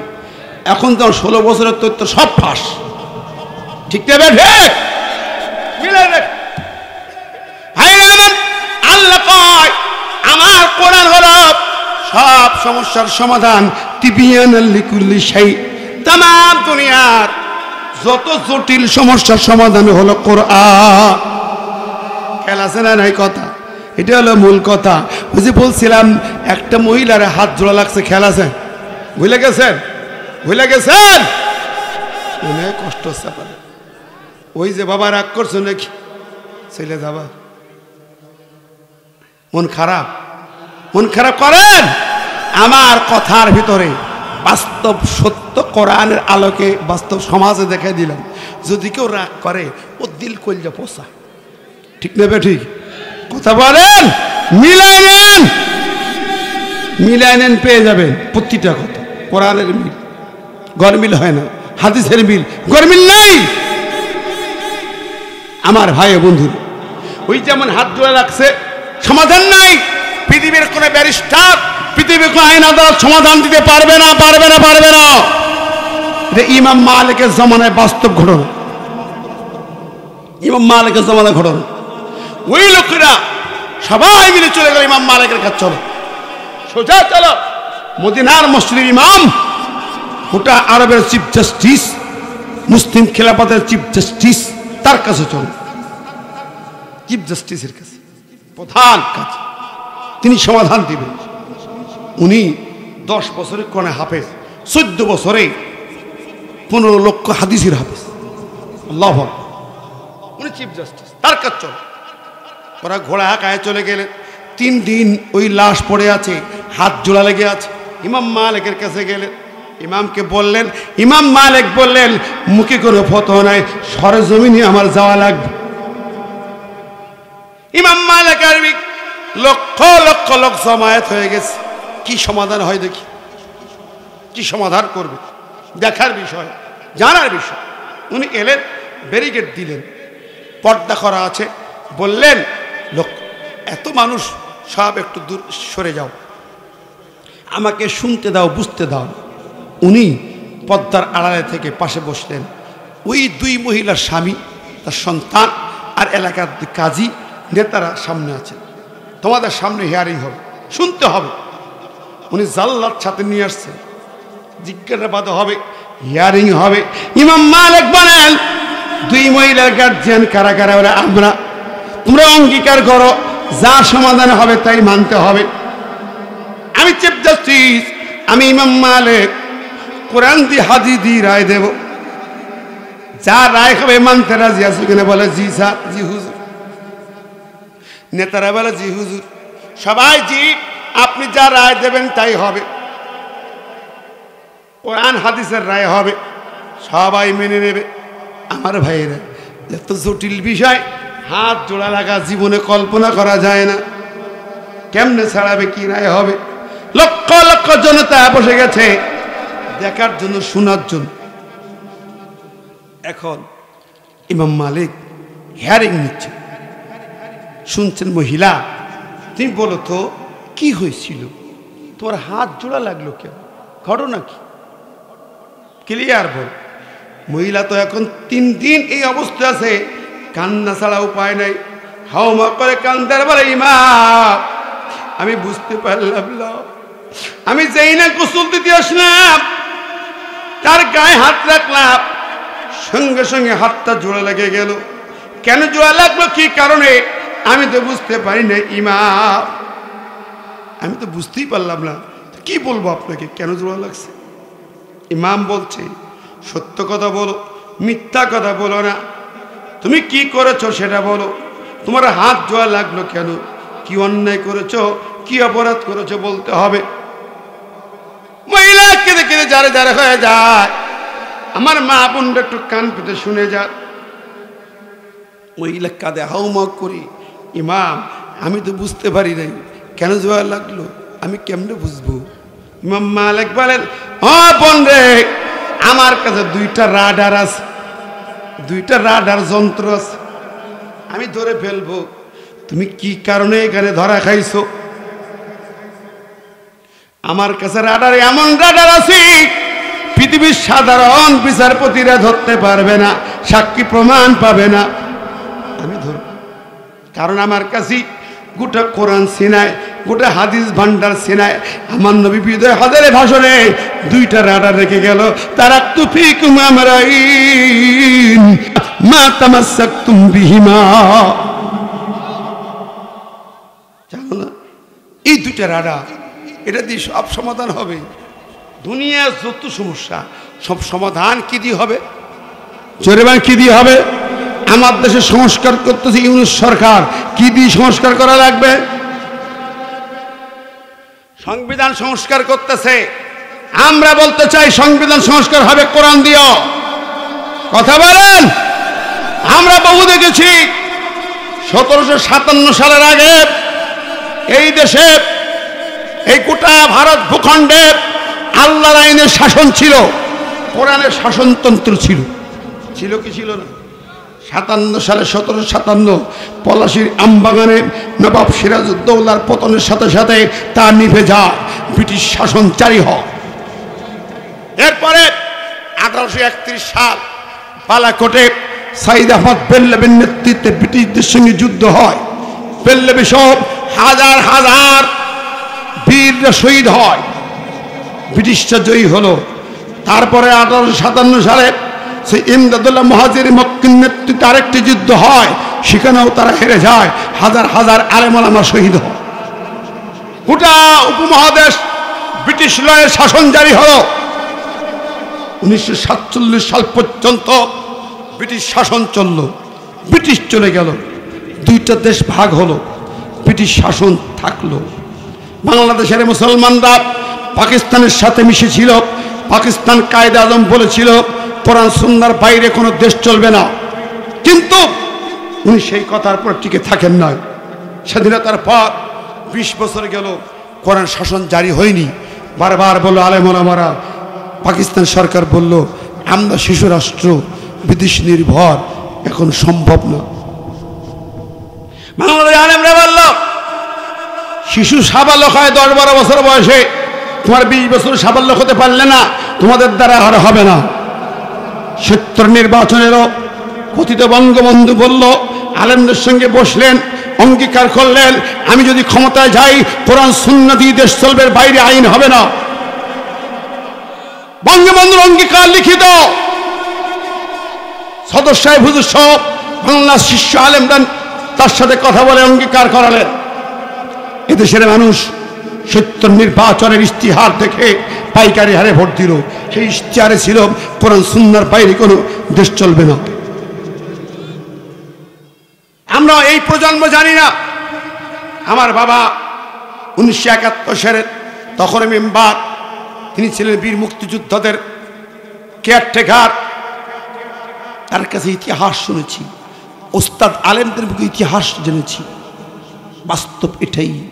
কিন্তু ভোট হলো, জয়ী হলে ক্ষমতায় বসতে পারেন নাই, পাকিস্তান সরকার বসতে দেয় নাই, তারা গাদ্দারি করলো। ভালো করে বুঝেন, অনেকে ভাবে এটা রাজনীতি নয়, এটা কোরআন সুন্নাহর মূল কথা, ঠিক না? ঠিক। ঠান্ডা করে মাথা শোনেন, আপনার আমার ইমানকে ধ্বংস করে দিয়েছে এরা। এরপরে ক্ষমতা পেলেন না, উনি বন্দী হলেন 25 মার্চ কালো রাত। উনি ওদের কাছে বলে আমাকে গ্রেপ্তার করো, আমি দেশে ফিরে যেতে পারবো না, আমাকে বাঁচাবে না। উনি গ্রেপ্তার হলেন, ওনার পরিবারের নিরাপত্তার জন্য দায়িত্ব দিলেন। আর 26 মার্চ চট্টগ্রাম কালুঘাট বেতার কেন্দ্র থেকে ভেসে হলো মেজর জিয়ার কথা, স্বাধীনতার ঘোষণা, ঠিক না? ঠিক। স্বাধীনতার ঘোষণা জিয়াউর রহমান দিয়েছেন। প্রিয় হাজিরিন, এটা ইতিহাস। সেনা অফিসার তারা দল বেঁধে যুদ্ধে নামলো, চারটিখানি কথা না। এরপর ভারত পাশে দাঁড়ালো, স্বাধীন হলো বাংলাদেশ। স্বাধীনতার পরে স্বাধীন যখন হলো, ক্ষমতা যখন হস্তান্তর হলো, পাকিস্তানের সেনাপ্রধান জেনারেল নিয়াজি কার হাতে ক্ষমতা দিয়েছিলেন বলুন তো?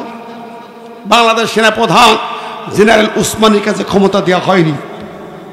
এর মধ্যেই অস্থায়ী সরকার তাজউদ্দিন সাহেব ভারত সরকারের সাথে 7 দফার গোপন চুক্তি করে। সেই 7 দফা ছিল বাংলাদেশকে বিক্রি করে ঘোষণা, ওরা যা বলবে তাই শুনবে। সেই অঙ্গীকারে ভারত সেনাবাহিনী দিল, অস্ত্র দিল, সাহায্য দিল। বন্ধুরা, আজকে মনে পড়ে ইসলামী আন্দোলনের কথা, কেন তারা ভারতের সাহায্য দিয়ে স্বাধীনতার বিরোধী ছিল। 54 বছর পরে মনে পড়ে।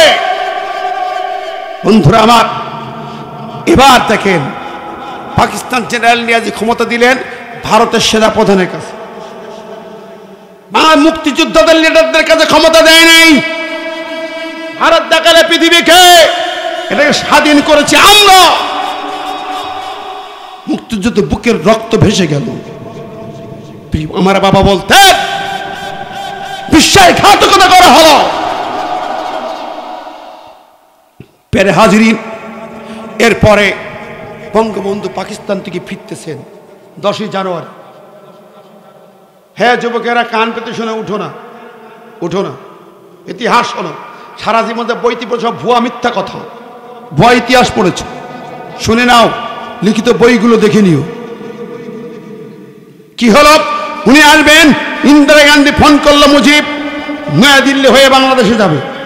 আগে যাবে না, নয়াদিল্লি গেলেন। নয়াদিল্লিতে উনি সেই বঙ্গবন্ধুকে বললেন, এই তোমার 7 দফা অঙ্গীকার তোমার দেশের অস্থায়ী সরকারের।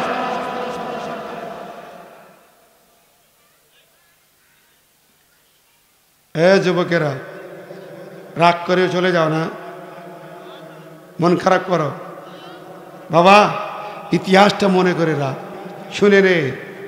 মুসলমানের সন্তান ছাড়ো, তোমার ইসলাম কোথায় গেল? তোমার ইমান কোথায় গেল? তোমার ইমানকে জবাই করেছে ওরা। ইতিহাস জানো না? আমার ইমান জবাই করেছে, আমার কলেজে বারুদ জ্বলে।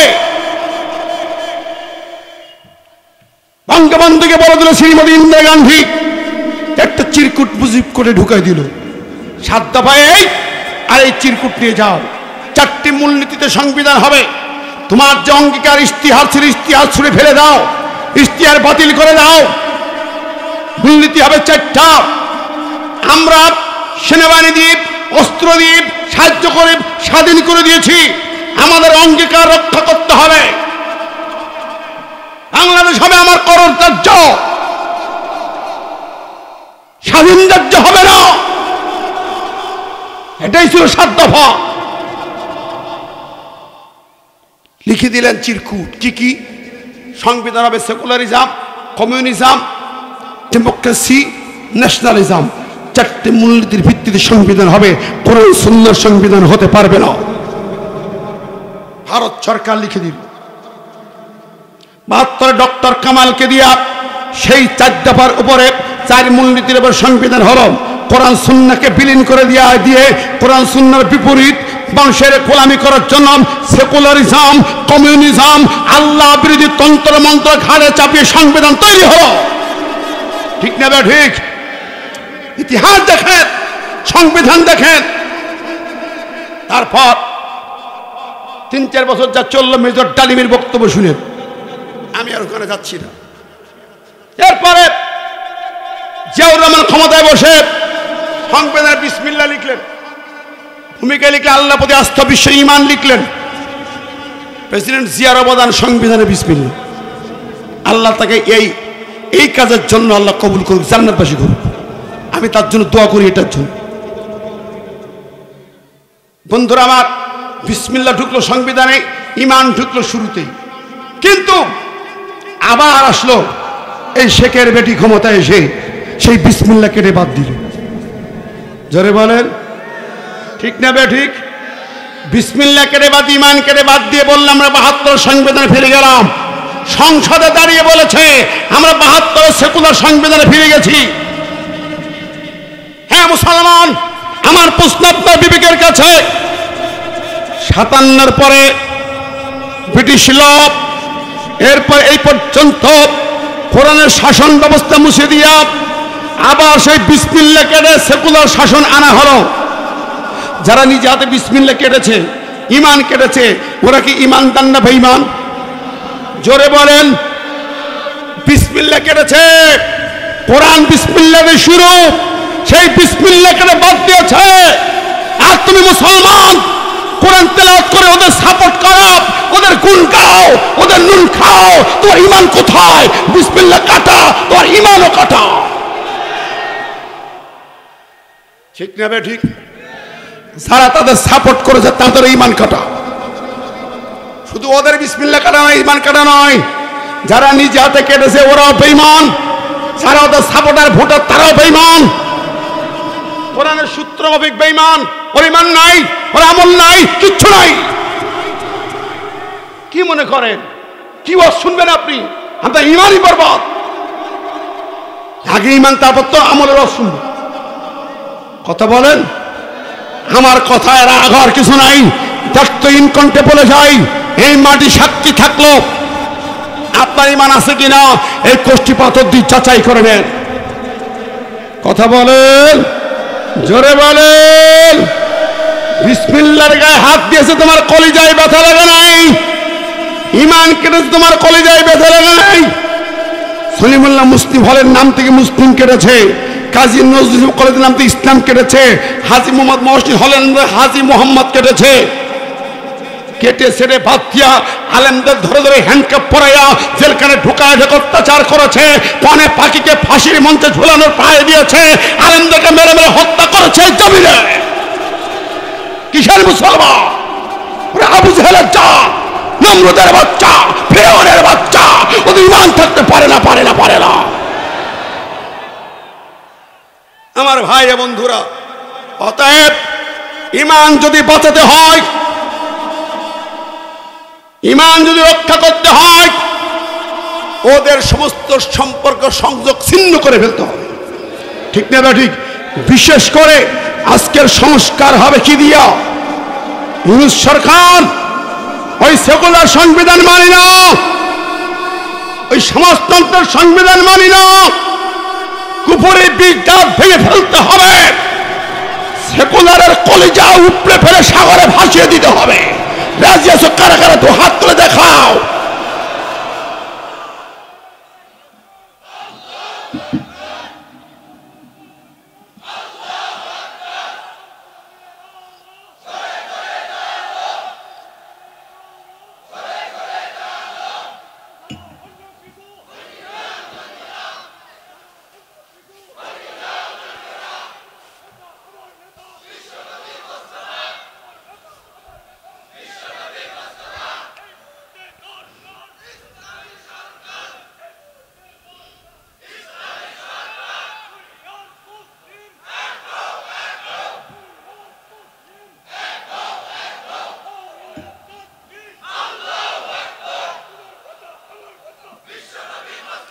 মাশাআল্লাহ, জাযাকুমুল্লাহ।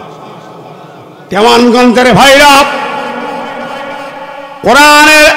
কোরআনের বারুদ কলিজায় নেন, বুকে নেন। জমিন কার? আকাশ কার? বাতাস কার? গাছপালা কার? নদ নদী কার? পানি কার? আগুন কার? অক্সিজেন কার? Hydrogen car? আইন চলবে কার? আরো জোরে, তাবারাকাল্লাযী বিয়াদিহিল মুলক ওয়া হুয়া আলা কুল্লি শাইইন কাদির। এই জমিনের সার্বভৌম ক্ষমতার মালিক হলেন কে? আরো জোরে কোন কে? আমার দেশের সংবিধান বলে আল্লাহ মালিক নয়। সেকুলার সংবিধান আল্লাহর মালিকানা মানে না। সেই সংবিধানে যেই দেশ চলে, সেই দেশের মুসলমানদের ঈমান থাকতে পারে না, পারে না, পারে না। কি বলেন? কিসের আলেম? আমি ইমাম, আমি আলেম, আমি পীর, আমি ওলি, দরবেশ। তোমার ঈমান কোথায়?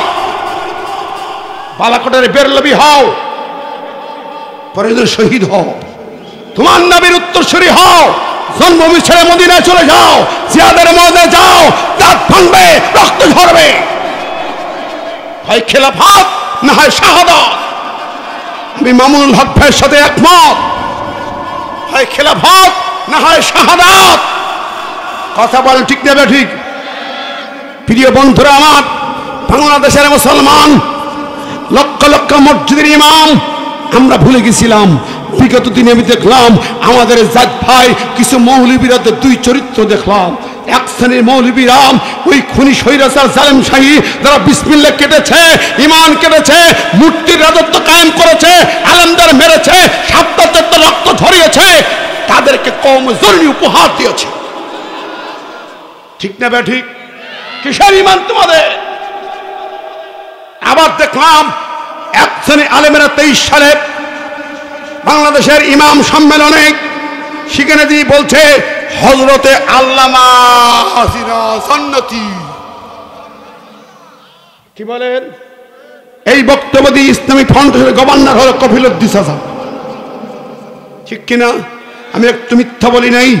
হাজার হাজার ইমাম সেই সম্মেলনে যারা গিয়েছেন একটারও ইমান নাই। সব জালেমের সহযোগী, স্বৈরাচারের গোলাম, ওই খুনির তাবেদার কিয়ামতের মাঠে উঠবে কিভাবে? কোরআন বলেছে উশরুল্লাযিনা যালামু ওয়া আযওয়াজাহুম ওয়া মা কানু ইয়াবুদুনা মিন দুনিল্লাহ। হাসর হবে, যাকেই নেতা মেনেছো তার পিছনে হাসর হবে। উশরুল্লাযিনা যালামু, জালেমরা হাসরে এক লাইনে উঠবে, ওয়া আযওয়াজাহুম, তাদের কর্মী, নেতা, গোলাম, চাটুকার, ভোটার সবগুলো এক লাইনে আগুনে দড়ি দিয়ে বাঁধা থাকবে, আগুনের হ্যান্ডকাপ পরা থাকবে, আগুনের ডান্ডা বেড়ি, আগুনের হেলমেট, আগুনের জুতা পায়ে দিয়ে তাল করানো হবে।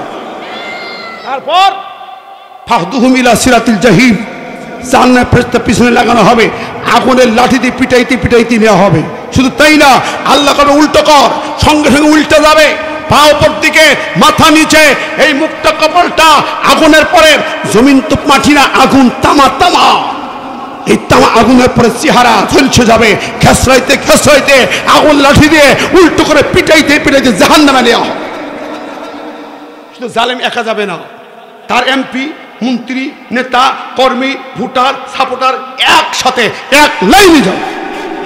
সূরা সফফাতের আয়াত, আমি কোরআন থেকে বলছি। আমি বেলালি একটি কথা উল্টোপাল্টা বলি না। 16 বছর আমার কণ্ঠের হক কথা বন্ধ হয়নি। মুক্তিবাদের বিরুদ্ধে কথা বলেছি, মার খেয়েছি। বিসমিল্লাহ কাটার বিরুদ্ধে কথা বলেছি, জেল খেটেছি। চাকরি হারিয়েছি, আলিয়ার চাকরি, মুহাদ্দিসের চাকরি হারিয়েছি, ইমামতি হারিয়েছি, সাতক্ষীরা এলাকা ছেড়েছি, পালিয়ে পালিয়ে বেরিয়েছি। জালেমের বিরুদ্ধে কথা বলা বন্ধ করি না। আমার ভাইরা, বন্ধুরা আমার, সুতরাং এখন বলতে চাই, প্রিয় হাজিরিন, গর্জে উঠতে হবে। জাতির ঈমান যদি বাঁচাতে চান, শুধু তসবিহ টুপি দাঁড়িয়ে মসজিদ পরিমাণ বাঁচবে না, ওই সংবিধান ঠিক করতে হবে আগে। ঠিক নেবে? ঠিক। সেই সংবিধান ঠিক করার জন্য আমার নবী মক্কা ছেড়ে মদিনায় গিয়েছিলেন। 27টা জিহাদের মাঠে রক্ত দিয়েছেন, দাঁত দিয়েছেন, জীবন দিয়েছেন। হাজার হাজার সাহাবী জীবন দিয়েছেন। বছর করে পেলে সাহাবীরা জিহাদে দৌড়েছেন। কি জন্য? আল্লাহর সার্বভৌমত্ব কায়েমের জন্য। ঠিক নেবে? ঠিক। জোরে বলেন। উপরে যদি আল্লাহর আইন সার্বত্র কেটে দেওয়া হয়, তলায় বুঝে সুবহানাল্লাহ জিকির করে লাভ নাই, কোনো লাভ নাই। বাতিলের চাটুকার হবেন। 92 মুসলমানের জমিন আল্লাহু আকবার ধ্বনি দিয়ে, আযানের ধ্বনিতে সূর্য উদয় হয়, আল্লাহু আকবার ধ্বনিতে সূর্য অস্ত যায়। আর সেই দেশের সংবিধান থাকে সেকুলারিজমের ধ্বনি, কমিউনিজমের ধ্বনি, নাস্তিকদের ধ্বনি, জাতীয়তাবাদের ধ্বনি। এই সব আওয়াজ চলবে না। আল্লাহু আকবার ধ্বনি দিয়ে আমার সংবিধান তৈরি করতে হবে। এর জন্য রক্ত দিতে হয়, রক্ত দিতে হবে। রাজি আছেন? কারা কারা তো হাত তুলে দেখান।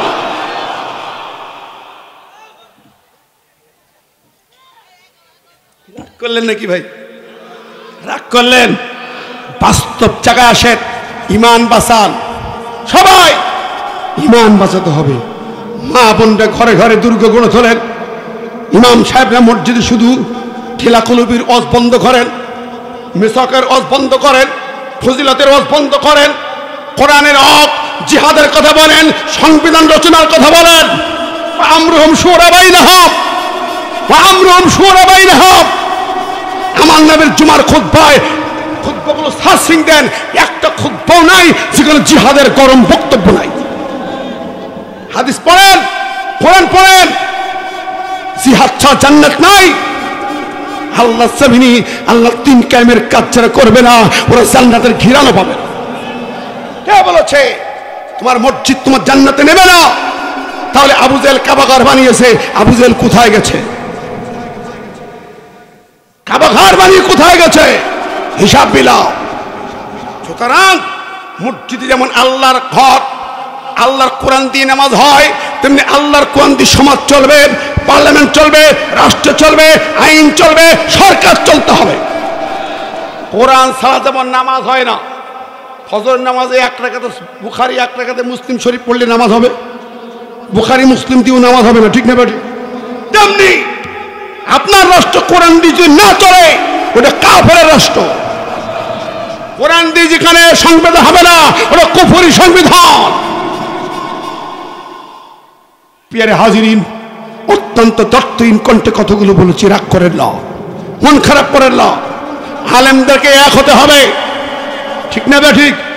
আমরা দেখেছি আমাদের ভাই মিজানুর আজহারি এসেছে, হেমিলোরের বাসিওয়ালার মতো যেখানে যাচ্ছে কোটি কোটি লক্ষ লক্ষ মানুষ ছুটতেছে।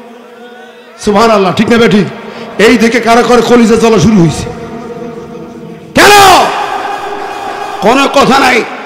আলেমদের বিরুদ্ধে কেউ কথা বললে হবে না। আলেমদের বিপক্ষে তারা হিসাবে যারা আবু জেহেলের বাচ্চা, ঠিক না বেঠিক? আবু জেহেলের গোলাম ছাড়া, আল্লাহর কোন দুশমন ছাড়া আলেমদের বিরোধিতা করতে পারবে না কেউ। আমরা হক কথা বলছি।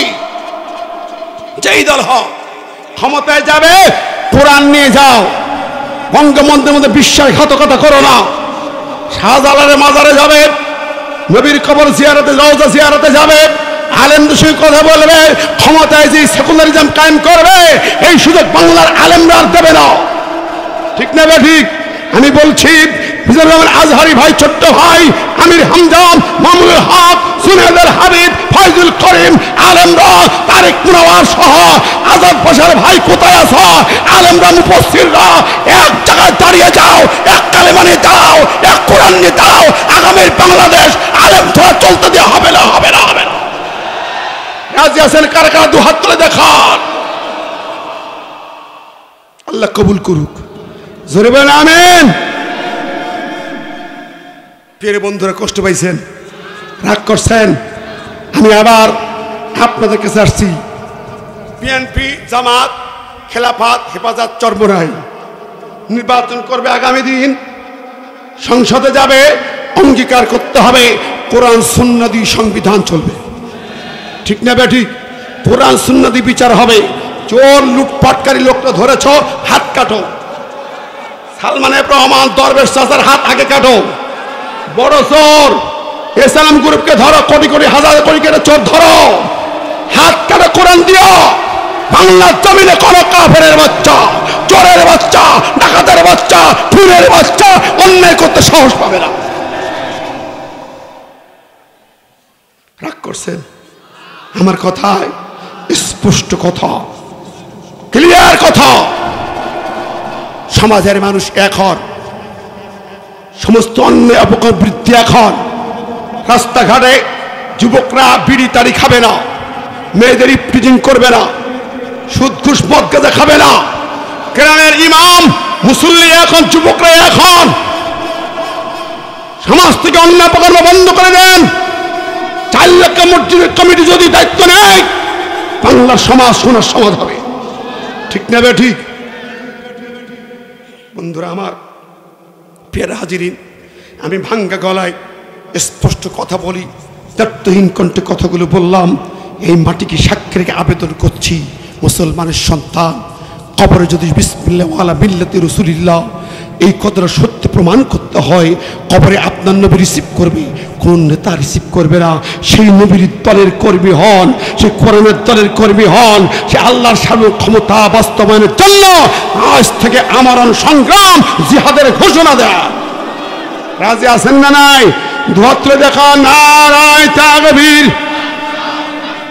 আল কোরআনের আলো। দুহাত তোলেন সবাই, দেখি দুহাত তোলেন, দেখি সবাই দেখুন। রাজি আছেন কারা কারা? আল্লাহু আকবার, নারায়ে তাকবীর। আল কোরআনের আলো। ওরে ঘরে না ভাই, সংসদে জালো, জজ কোর্টে জালো, হাইকোর্টে জালো, সুপ্রিম কোর্টে জালো। সবাই রাজি আছেন তো ভাই? দেখি দু হাত তুলেছেন তো?